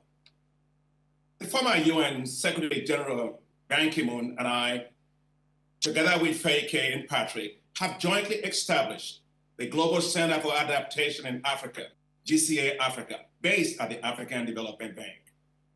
The African Development Bank and GCA Africa have launched the Africa Adaptation Acceleration Program to mobilize $25 billion to scale up transformative actions on climate adaptation. The program needs your very strong support. It's time for developed countries to meet the $100 billion per year in climate finance promised to developing countries. My late mentor, Kofi Annan, the former UN Secretary General as well, once told me, the only promises that matter are the promises kept. Let's turn words into action, hope into reality, promises into financing for Africa. Together we adapt, together we prosper. Thank you very much. Thank you very much, President, Mr. Hasina, from the President of the African Development Bank. Well, we have covered the world from Canada to India and from Aruba to Kenya. The sense of urgency is present. We really need to act now. Luckily, organizations such as the African Development Bank feel this sense of urgency as well. Well, let's move to a few more non-state actors to hear about their perspectives. We are now joined live by Executive Vice President of the European Commission, Mr. Frans Timmermans. Welcome to you. Could you tell us what the ambitions of the European Commission are on climate adaptation? Well, first of all, let me congratulate Mark Rutte and Ban Ki-moon for this incredible initiative. I think it's both timely and urgent. The fact that we're not meeting in the Netherlands is due to a pandemic, and us being online is a form of adaptation. We adapt our behavior to help stop the spread of a deadly virus. And that is not resigning to the virus. We also want to fight this virus and make sure it no longer has a harmful influence on humanity. But this is a huge effort. But it's necessary. We cannot only find vaccines, we also have to adapt our behavior, even if it's only temporary. And I think you need to approach the climate crisis in exactly the same way. Working on adaptation is not resigning ourselves to the climate crisis. No, it's part of our fight against the climate crisis. It's part of a fight also against a threatening ecocide that is a direct threat to human existence. And we need to do it now. We need to do it quickly, and we need to do it in a way that does not leave people behind. And as we've seen also in this pandemic, we will see it with climate change. We're seeing the effects already. It's always the poorest who pay the highest price. It's always the poorest who are the most vulnerable. That's why we need to present also from the European Union an adaptation strategy. We will do this, the European Commission will do this next month. Global collaboration will be at the center of all our actions. We will support adaptation solutions that are easy to implement and accessible to countries around the world. Protecting and restoring nature will be crucial, as healthy forests, oceans, and other ecosystems are essential for climate adaptation, as Prime Minister Rutte has already said. In relation to this, we also encourage all heads of state and government to join the Leaders' Pledge for Nature. We cannot allow climate impacts to hit the most vulnerable the way the virus is hitting them now. And we will have to intensify our work with partner countries. If we want to succeed in COP in Glasgow, everybody needs to be on board. But then we have to show the richest part of the world that there is a form of international solidarity that is real and credible. There's no vaccine for this, but there is a solution. There's no need to despair, but we do have to have a sense of urgency. Thank you very much. Thank you very much, Mr. Timmermans. Wow. Yeah, you have to leave now. Yes, but before I do, can I just say that I'm so happy with the last two contributions. Frans Timmermans, what he is saying, but also what we heard from the African Development Bank. It's not just money. It's also about being able to leverage the collective knowledge in these institutions. The fact that the European Commission can have an impact worldwide. Yes, with money, with leveraging what Europe is doing, but also with all the combined knowledge Europe has, the Netherlands has, Germany has, all the other countries have in the European Union, and to make it effective in other parts of the world is fantastic. But also the African Development Bank and also other regional development banks and the IMF, the World Bank. Yes, it is, of course, about currency, about helping with funds, but it is also about being able to put practical help in the day-to-day issues. And the fact that they are doing that, providing the outside-in view is crucial. And indeed, I have to leave, but I can also salute Ban Ki-moon. He could have said after he left the Secretary General of the United Nations that he would now retire in Korea and have a wonderful life. But he didn't. But he didn't. He put his energy, his vision, his network to use. And I'm so happy that you do this, that you have not left us, but that you are still so active and leading this effort. And we need that. And again, it gives us all the energy to continue. So thank you, Ban Ki-moon, for doing this.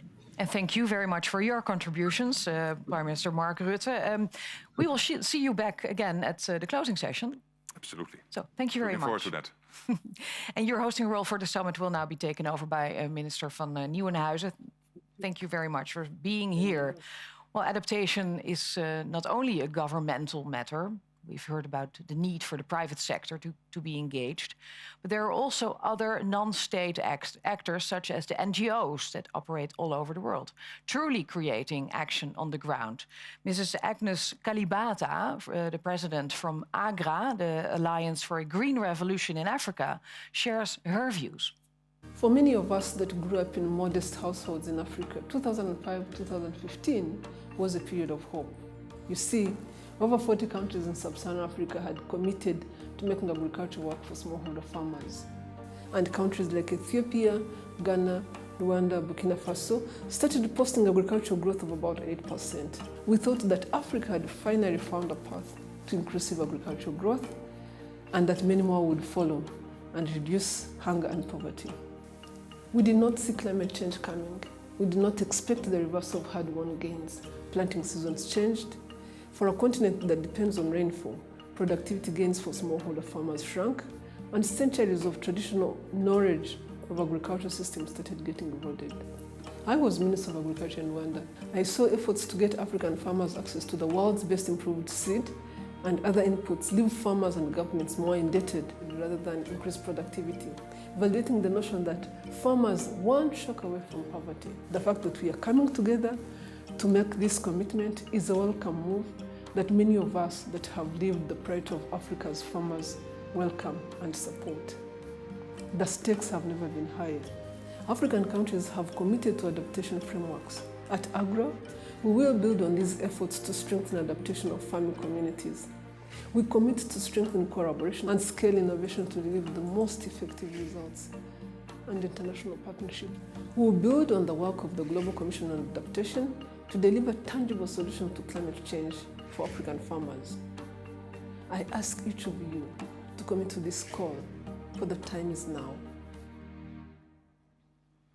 Thank you, Ms. Kalibata from AGRA. And with me here in the studio is now Mr. Feike Siebesma, Honorary Chairman of Royal DSM and also co-chair of the Climate Business Leaders of the World Economic Forum, and many, many more things, but then your time would be up if I would say everything you are doing. But Mr. Siebesma, how can the private sector move this agenda forward? Yeah.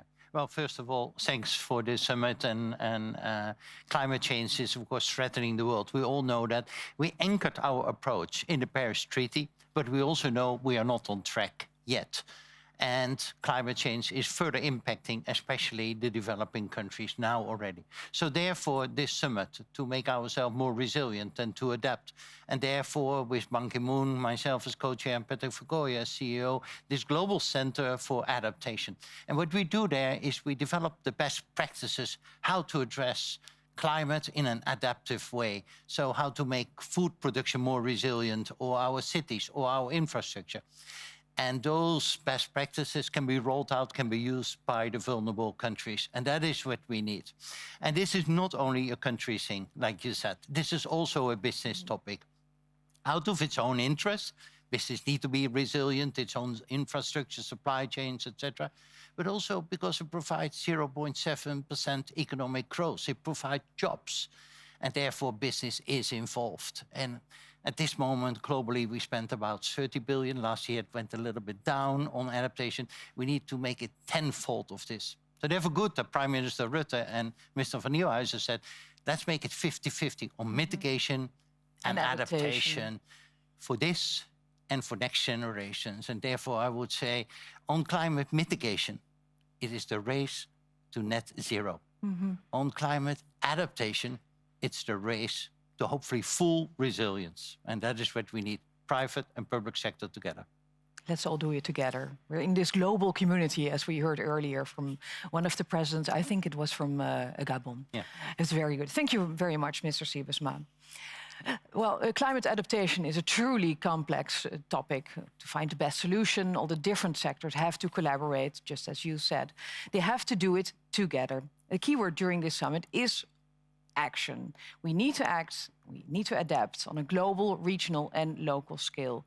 And now we will be welcoming the remarks from President Moon Jae-in from South Korea, President Widodo from Indonesia, Prime Minister Phuc from Vietnam and President Kabua from the Marshall Islands, stating their actions on the ground in the next videos. 파리협정 이행 원년을 맞아 기후 적응을 위한 지혜를 모으는 첫 정상회의에 함께한 것을 기쁘게 생각합니다. 기후 적응은 인간이 자연과 함께 살아가기 위한 지혜이자 인류가 기후 위험으로부터 안전하게 살아가기 위한 노력입니다. 파리협정은 온실가스 감축에 주목했던 과거의 노력에 더해 모든 당사국이 함께하는 기후 적응을 기후변화 대응의 핵심 요소로 규정했고 인류와 지구를 위한 기념비적 승리라는 평가를 받았습니다. 한국 국민들은 자신이 좀 불편해도 자연과 더불어 살겠다는 강한 의지를 갖고 있으며 기후변화에 적응하려는 인류의 노력에 선제적이고 적극적으로 함께해 왔습니다. 개발도상국의 기후 적응 노력에도 힘을 보태겠습니다. 매년 진행해온 적응 역량 지원 프로그램을 확대 발전시켜 올해부터는 유엔 기후변화협약 사무국과 공동으로 기후 적응 아카데미를 운영할 예정입니다. 글로벌 적응위원회의 적극적인 참여를 기대합니다. 오는 5월 한국 서울에서 제2차 P4G 정상회의가 열립니다. 기후 적응을 포함하여 기후 위기 극복과 녹색 회복을 위한 실질적인 논의의 장이 될 수 있도록 개최국으로서 최선을 다하겠습니다. 제2차 P4G 정상회의에도 깊은 관심과 참여를 당부드립니다. 감사합니다. Yang mulia, dampak iklim sangat nyata di hadapan kita, apalagi untuk negara kepulauan seperti Indonesia. Perubahan siklus iklim mengharuskan petani dan nelayan beradaptasi menghadapi ketidakpastian. Meningkatnya permukaan laut mengharuskan penduduk pesisir dan pulau kecil untuk tetap dapat bertahan. Meningkatnya bencana alam termasuk banjir dan kekeringan mengharuskan rakyat bersiap siaga. Pandemi COVID-19 membuat tantangan semakin kompleks dan berat. Untuk itu, kita harus mengambil langkah luar biasa. Pertama, semua negara harus memenuhi kontribusi nasional bagi penanganan perubahan iklim atau NDC. Indonesia telah memutakhirkan NDC untuk meningkatkan ketahanan dan kapasitas adaptasi. Kedua, seluruh potensi masyarakat harus digerakkan. Indonesia melibatkan masyarakat untuk mengendalikan perubahan iklim melalui program Kampung Iklim yang mencakup 20.000 desa di tahun 2024. Ketiga, kemitraan global harus diperkuat. Indonesia memprioritaskan kerjasama peningkatan kapasitas dalam menghadapi perubahan iklim bagi sahabat kami di Pasifik. Tentunya, negara maju harus memenuhi komitmennya. Keempat, kita harus terus memajukan pembangunan hijau untuk dunia yang lebih baik. Yang mulia, KTT ini harus dapat melipat gandakan aksi iklim dunia melalui solidaritas, kolaborasi, dan kepemimpinan kolektif global, dan mengawal detail pelaksanaannya di masing-masing negara. Terima kasih. Trái đất, ngôi nhà chung của chúng ta, đang bị rung chuyển mạnh mẽ do những tác động nghiêm trọng của biến đổi khí hậu, sự phát triển, tồn vong của nhiều dân tộc, quốc gia bị đe dọa. Thách thức này chỉ đang nặng nề thêm bởi sự lan tràn của đại dịch COVID-19 đang gây ra những hệ lụy to lớn và làm phân tán nguồn lực dành cho các nỗ lực ứng phó với biến đổi khí hậu. Hội nghị hôm nay có ý nghĩa hết sức quan trọng khi chúng ta chung tay đoàn kết mở ra thập kỷ mới vì ngôi nhà trái đất thân yêu. Với những quyết tâm mạnh mẽ, các sáng kiến mới, tăng cường hành động thích ứng với biến đổi khí hậu, góp phần quan trọng thúc đẩy thực hiện mục tiêu phát triển bền vững SDG 2030 của Liên Hiệp Quốc. Theo Ngân hàng Thế giới, Việt Nam là một trong những quốc gia chịu ảnh hưởng nặng nề nhất bởi biến đổi khí hậu. Để thích ứng với biến đổi khí hậu, bên cạnh việc tích cực tái cấu trúc nền kinh tế theo hướng carbon thấp, giảm phát thải khí nhà kính, Việt Nam cam kết tăng cường sức chống chịu và nâng cao năng lực thích ứng của cộng đồng, các thành phần kinh tế và hệ sinh thái. Chính phủ Việt Nam coi dựa vào người dân, sự chung tay hợp tác, hành động của mỗi người dân là nền tảng cho triển khai thắng lợi các chương trình hoạt động thích ứng với biến đổi khí hậu. Mặc dù Việt Nam đã rất nỗ lực, nhưng tiềm lực nền kinh tế hiện mới đáp ứng được 30% nhu cầu thích ứng với biến đổi khí hậu của quốc gia. Trong giai đoạn 2021-2030 cần huy động thêm khoảng 35 tỷ đô la. Thưa quý vị đại biểu, các thách thức của biến đổi khí hậu sẽ tiếp tục gia tăng và trở nên khó kiểm soát. Chúng ta cần khẩn trương hành động và tăng cường khả năng thích ứng ngay từ bây giờ. Việt Nam sẽ tiếp tục tích cực tham gia vào các nỗ lực chung của cộng đồng quốc tế nhằm chuyển hóa những thách thức do biến đổi khí hậu thành cơ hội phát triển bền vững cho tất cả mọi người. Xin trân trọng cảm ơn. Prime Minister Mark Rutte and fellow leaders, adaptation is of the highest importance to the Republic of the Marshall Islands and to small islands and large ocean states worldwide. Climate change has profoundly affected our islands and the ocean which we rely on. People's livelihood at the community level, the surrounding ecosystem, and our fundamental rights are severely threatened. Last month, the Marshall Islands became the first small island developing state to submit its national adaptation communication to the UNFCCC. To my government, it is essentially a national survival plan. People are at the center of this process. Developing this adaptation plan requires robust collaborations with all stakeholders. In particular, we are harmonizing traditional knowledge with the best available science to generate solutions based on our unique circumstances.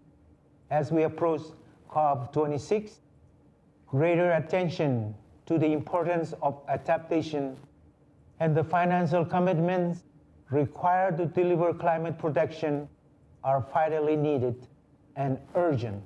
This historic challenge is also an opportunity as we begin to rebuild from COVID-19. I wish to commend the Netherlands and the Global Center on Adaptation for convening this important summit, and we look forward to the outcome of the summit. Thank you so much, and komol tata. Thank you all for your contributions. Minister van Nieuwenhuizen, well, what do you say if you hear all these world leaders talk about what they are contributing? Well, I think it's one big message of hope, starting with Agnes Kalibata from AGRA. She's such an inspiring woman, bringing back all the African farmers, reunite them actually. And if we see Feike Siebesma, he's a front runner for the private sector. We need them on board so much, so he's doing great work there. And then South Korea, speaking about P4G, Indonesia, struggling, of course, with coastal erosion, flooding, same in Vietnam, coastal erosion, Marshall Islands, problems with the rising sea level. The situation is different in every country, but what we have in common is that we need to adapt, and we need to adapt now. Yes, we will. Our next speakers are President Paul Kagame from Paul Kagame from Rwanda, President Alberto Fernandez from Argentina, President Macky Sall from Senegal. Welcome to you all. Merci, Monsieur le Premier ministre Mark Rutte, pour l'organisation de ce sommet sur l'adaptation au climat. Pays côtier et sahélien, le Sénégal fait face à l'urgence climatique en agissant sur 3 principaux fronts.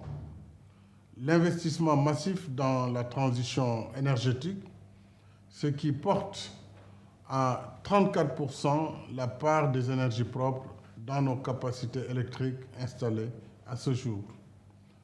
La reforestation et la restauration de la biodiversité, avec 53 forêts aménagées et plus de 7 millions de plants mis en pépinière.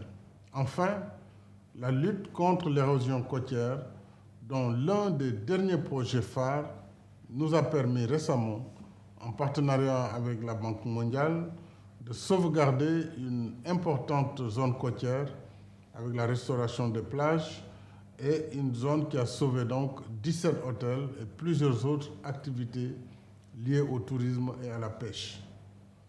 Je remercie tous les partenaires qui soutiennent nos programmes d'adaptation au climat, comme les Pays-Bas. En complément des efforts nationaux, j'appelle à l'amélioration des mécanismes de financement bilatéraux et multilatéraux afin qu'ils soient plus accessibles, plus diligents et plus efficaces. Ensemble, restons mobilisés et solidaires dans l'adaptation au climat pour sauver la planète, notre habitat commun. Je vous remercie. As we work to slow the pace of climate change, we must also work to mitigate its effects. Climate change, after all, is a fact which calls for social and economic resilience to protect livelihoods. I thank Prime Minister Mark Rutte and the Netherlands government for spearheading this initiative, which helps set the stage for COP26 later this year. In Rwanda, the changing climate is already making itself felt in unusually heavy rainfall and flooding. Changing weather patterns also affect agriculture. We are responding by investing in water resources management, for example, restoring catchment areas and wetlands. Last year, Rwanda established the Rwanda Water Resources Board to ensure integrated long-term planning around water, irrigation, and climate. The Netherlands government is a strong supporter of these efforts, particularly with new technology, and Rwanda Green Fund catalyzes financing for climate resilience projects and has already supported the creation of thousands of green jobs. To meet that goal, we are working to preserve forests through public-private partnerships for forest management, together with investment partners. Investment in climate adaptation strengthens our societies for future growth and prosperity. Let's make adaptation a priority for 2021 and beyond. La adaptación es una prioridad en la política climática de la Argentina. Por eso mismo hemos decidido confirmar el compromiso que nuestro país mantiene con la agenda climática. Nuestra contribución incluye una comunicación de adaptación que busca fortalecer la resiliencia y disminuir la vulnerabilidad de los distintos sectores económicos, sociales y ambientales. Confiamos en que nuestro sistema científico, tecnológico, servirá como fuente de conocimientos y herramientas para abordar este desafío. Creemos también que esta tarea debe asumir un enfoque transversal que tenga en cuenta vulnerabilidades particulares e integre la dimensión de género a lo largo de los sectores. Como sabemos, la pandemia de COVID-19 nos ha desafiado en muchos aspectos. Sin embargo, la urgencia de la acción climática permanece intacta. Nos encontramos ante la oportunidad de actuar colectivamente para dar respuesta al cambio climático. Es necesario que exista un mayor compromiso por parte de los países desarrollados en la provisión de recursos técnicos y financieros para ampliar esos esfuerzos. Debemos actuar con solidaridad, ante un problema que nos afecta a todos, pero cuyas peores consecuencias son sentidas por los sectores más vulnerables. La Argentina espera continuar trabajando conjuntamente en las negociaciones bajo la Convención Marco de las Naciones Unidas sobre el Cambio Climático, con miras a promover el éxito de la próxima conferencia de partes en el curso de este año. Well, we have covered the entire world, from Latin America to Asia and from Africa to North America. The last 1.5 hours has given an insight in the urgency to adapt to climate change. It has taught us that countries and organizations face different challenges, but it has also given us hope. There's so much ambition, there's so much knowledge, expertise, and the willingness to adapt. Adaptation needs to be mainstream into different fields. And one of the places where all those fields come together is in our cities. And I'm joined here in the studio by Mayor Ahmed Abu Taleb, welcome, from the city of Rotterdam, the port of the Netherlands. Mr. Mayor, you met this morning with many of your colleagues. What was the outcome of this meeting? I have the honor, together with the Dutch government, to host the Mayors Conference, part of this international conference. A couple of things. First, mayors are positive.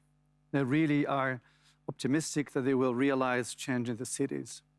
Second, they face the challenge that big changes in the cities may be considered with a lot of uncertainty for the citizens. The citizens will say, well, why? And maybe they will resist change if we will not make clear that they will be joining us without facing a lot of troubles in the future when it comes to the incomes and social well-being. So there is a challenge. The other one is that collaboration is really important, knowledge. We are happy in the Netherlands and Rotterdam to have a lot of knowledge when it comes to water and water defending systems, etc. So sharing is really important. And the last one is cities and governments must work together.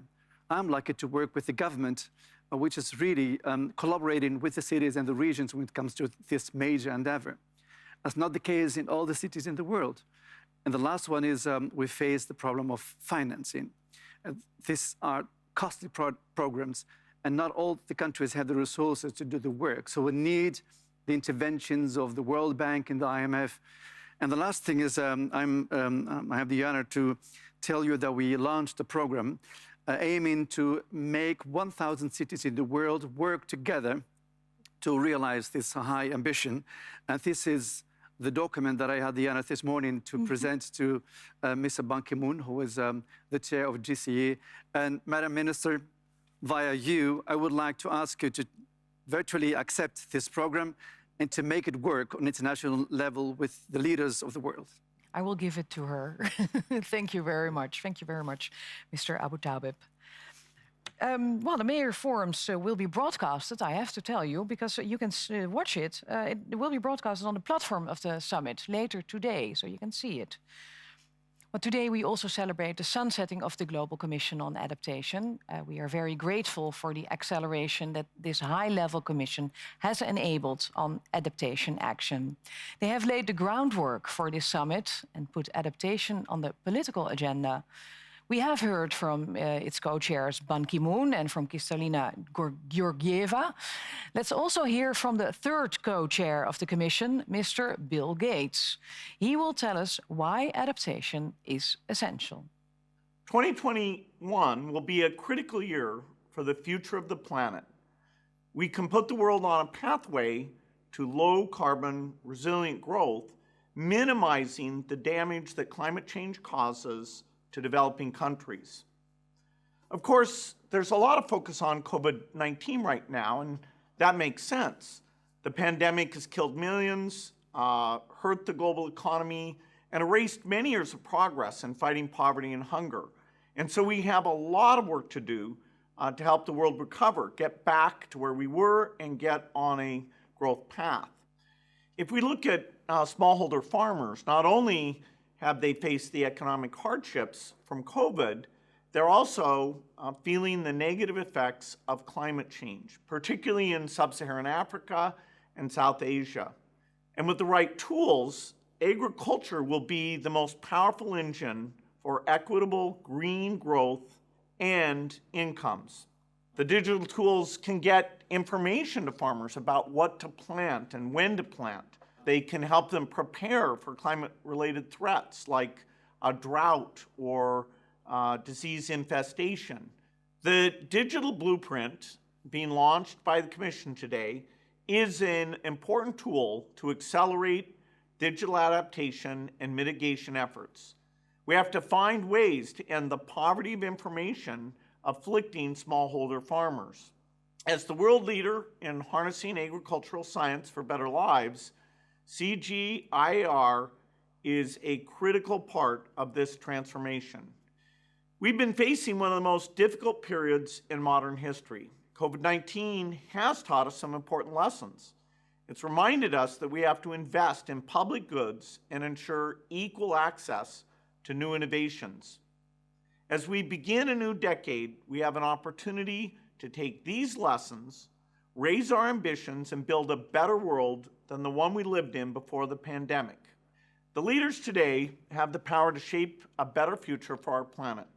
Let's work together to make it happen. Thank you. Thank you, Mr. Gates, for your contribution and your role in adaptation, of course. Minister van Nieuwenhuizen, you are, as we already said, the mastermind behind this summit.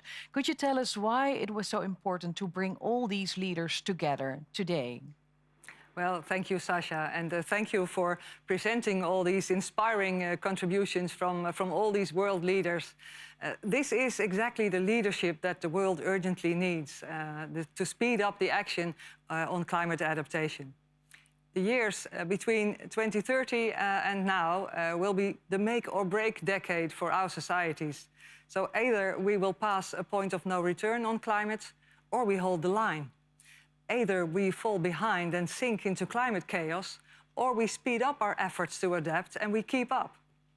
So the good news is that adaptation and climate resilience are a great opportunity as well. An economic opportunity, because of the benefits of smarter investments. It can help us avoid risks and make us resilient to the dangers ahead. Well, this summit also brings forth a Climate Action Agenda. What will be in that agenda? Well, the Adaptation Action Agenda sets out new practical endeavours and partnerships. Partnerships have always been fundamental to the Dutch approach. And that's why we brought so many countries and organizations together here, and on a bigger scale than ever before. So we can face our common challenges and boost adaptation action together. We heard, for example, from Bangladeshi Prime Minister Sheikh Hasina speaking about water management alliances. We heard India's Prime Minister Narendra Modi speaking about disaster-resilient investment. South Korean President Moon Jae-in spoke about the global P4G network, and that was only a few. The Adaptation Action Agenda is actually a guide for joint adaptation efforts. And the bottom line is, it takes time to adapt, so we'd better hurry up. We have to, indeed. What will happen next at this summit? Well, the next 24 hours will be packed with 10 anchoring events and more than 100 side events hosted by partners from all over the world. And do you have some last remarks for the world leaders? Actually, yes. Dear friends, it's time for action. Let's all work together to make this decade our decade of transformation. I invite you to set off on this most critical journey and walk this path together. Thank you so much. Thank you very much, Minister van Nieuwenhuizen. And thank you, Mr. Ban Ki-moon, who's already applauding. Thank you, Ban Ki-moon, for being here during this whole summit. And thank you, ladies and gentlemen, for watching. It has been an honor to guide you through the opening session. Right before the high-level opening, a CAS talks took place. And these CAS talks will run through the entire summit as a common thread, linking the different events. And you can also watch the Accelerating African Adaptation event right after this opening session. Please stay tuned and stay connected. Thank you and goodbye.